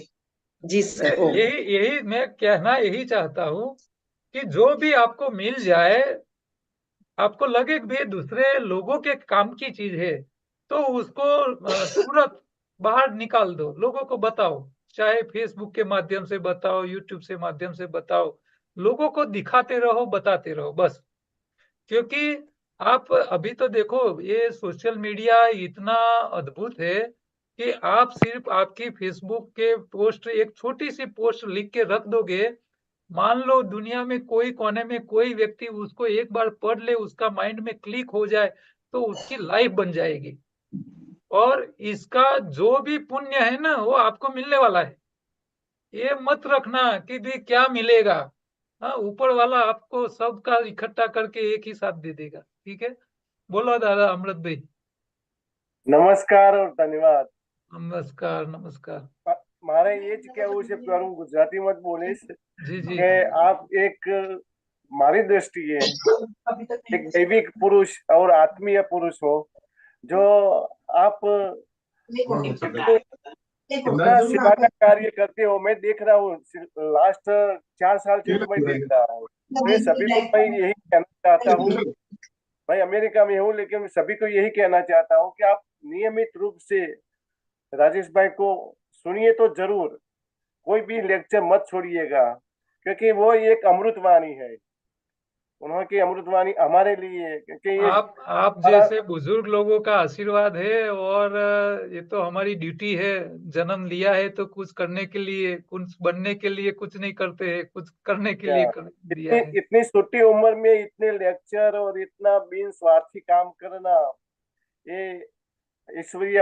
मैं तो आपके माँ जनता को धन्यवाद देता हूँ कि ये नहीं, रियली सबके आशीर्वाद है, हमारे पेरेंट्स के है, हमारी मिसिस का सबसे ज्यादा है सपोर्ट, नहीं तो हम कर ही नहीं सकते। बस हमारे ये सभी लोग हैं जो सीखने वाले। मैं तो सबको नमस्कार के कहता हूँ कि आप इतनी एकाग्रता सीख लीजिए, और अगर आपके जीवन में आपके लिए ही कदाच आप काम में आ जाए तो भी बहुत बहुत है। हाँ, दूसरे के बहुत काम ना आए तो ठीक है। चलो लास्ट क्वेश्चन ले लेते हैं किंजल बेन। हाँ सर, नमस्ते। बोलो ओम। जी। સર, પંચકર્મમાં 5 છે, પબસ્તી, હવામાન વિરેચન, એ બધું મને ખ્યાલ છે, પણ રક્ત મોક્ષણ એટલે શું કહેવાય? રક્ત શોધન એટલે લોહી શુદ્ધિની એક પ્રક્રિયા હોય છે આયુર્વેદમાં. મોક્ષણ એટલે એ એક આયુર્વેદનો ટોપિક છે, એ જરા અમારા માટે બી એક વિષય અલગ છે, પણ એ અમે તમને નહીં એની ડિટેલમાં સમજાવી શકીએ, આયુર્વેદ વાળાનું કામ છે. પણ આ તો જસ્ટ એક ઇન્ફોર્મેશન માટે શબ્દ હતો કે ભાઈ આ રીતે આયુર્વેદની અંદર શરીરની સફાઈ માટેની વ્યવસ્થાઓ એ લોકોએ આપેલી છે. હવે આપણે જે ભણવાના છીએ કે ભાઈ આયુર્વેદના જે પંચકર્મના જે નિયમો છે એ અને આપણી નેચરલ પદ્ધતિથી જે બોડી ક્લિન્જિંગની જે વાતો છે એમાં ઘણું અંતર હા છે અને અમે જે हमारा अनुभवથી જે જોયું છે जो हमने देखा है हमारे हिसाब से तो ये आयुर्वेद ये ट्रीटमेंट है, वो एक सारवार है और हमारा जो हम जो सिखाएंगे आपको ये नेचुरल तरीका है, इसमें कोई दवाई की आवश्यकता नहीं रहेगी और सिंपल वे से हमारी बॉडी को क्लींस कर सकते हैं। ठीक है, तो ओके इजी हो, नो साइड इफेक्ट नहीं होनी चाहिए, दवाई की आवश्यकता नहीं पड़नी चाहिए, इसे ऐसे रास्ते हमारी सिस्टम में आपको मिलेंगे। ठीक है, ओके ओके। વંદનાબેન જરૂર છે કઈ અર્જન્ટ હોય તો કહો, છેલ્લે હેન્ડ રેઝ છે તમારો। ના એટલે આ રક્તની જે વાત થઈ ને એમાં કદાચ મારો આઈડિયા એવો છે કે બરાબર. હું ગઈ હતી આયુર્વેદિક હોસ્પિટલમાં આપણા અખંડાનંદમાં, હા હા તો ત્યાં એ લોકો છે ને રક્ત આપતા હોય છે, જે લોકોને થેલેસીમિયા હોય ને બાળકોને એ લોકોને ચડાવતા હોય, એટલે મે બી કદાચ એ હોય કે ના, એ તો એ બાકી આખું રક્તનો બસ્તી હોય છે રિપ્લેસમેન્ટ કરવાનું હોય છે। હમ રક્ત રક્ત બસ્તી જે છે ને એ રક્ત આપવા માટે હોય છે, હમ હમ હમ કારણ કે આમાં એવું હોય કે લોહી જે હોય ને એ કાં તો એનું બ્લડ ગ્રુપ મેચ થતું હોય તો તમે ડાયરેક્ટ લોહી આપી શકો પેશન્ટને, બરોબર। હવે હવે માણસનું બ્લડ ગ્રુપ મેચ થતું હોય તો તમે આપી શકો, પણ બીજા પ્રાણીનું જ્યારે લોહી આપવાનું હોય તો રક્તનો બ્લડ ગ્રુપ તો મેચ થાય જ નહીં હમ અને મેચ થાય નહીં તો લોહી તો આપી જ ના શકાય। તો એવા સમયે રક્ત બસ્તી દ્વારા પેશન્ટને રક્ત આપવાની આ વિધિ હોય છે, એના ઉપર આપણે ચર્ચા કરીશું પછીથી, બરાબર। તો એ શક્ય છે કે ભાઈ માણસ સિવાયનું લોહી બી માણસોને ચડાવી શકાય, પ્રાણીઓનું લોહી પણ ચડાવી શકાય। ચલો, આજે ટાઈમ ઓવર થઈ ગયો છે, બધાનો ખૂબ ખૂબ આભાર, ધન્યવાદ। Thank you so much sir.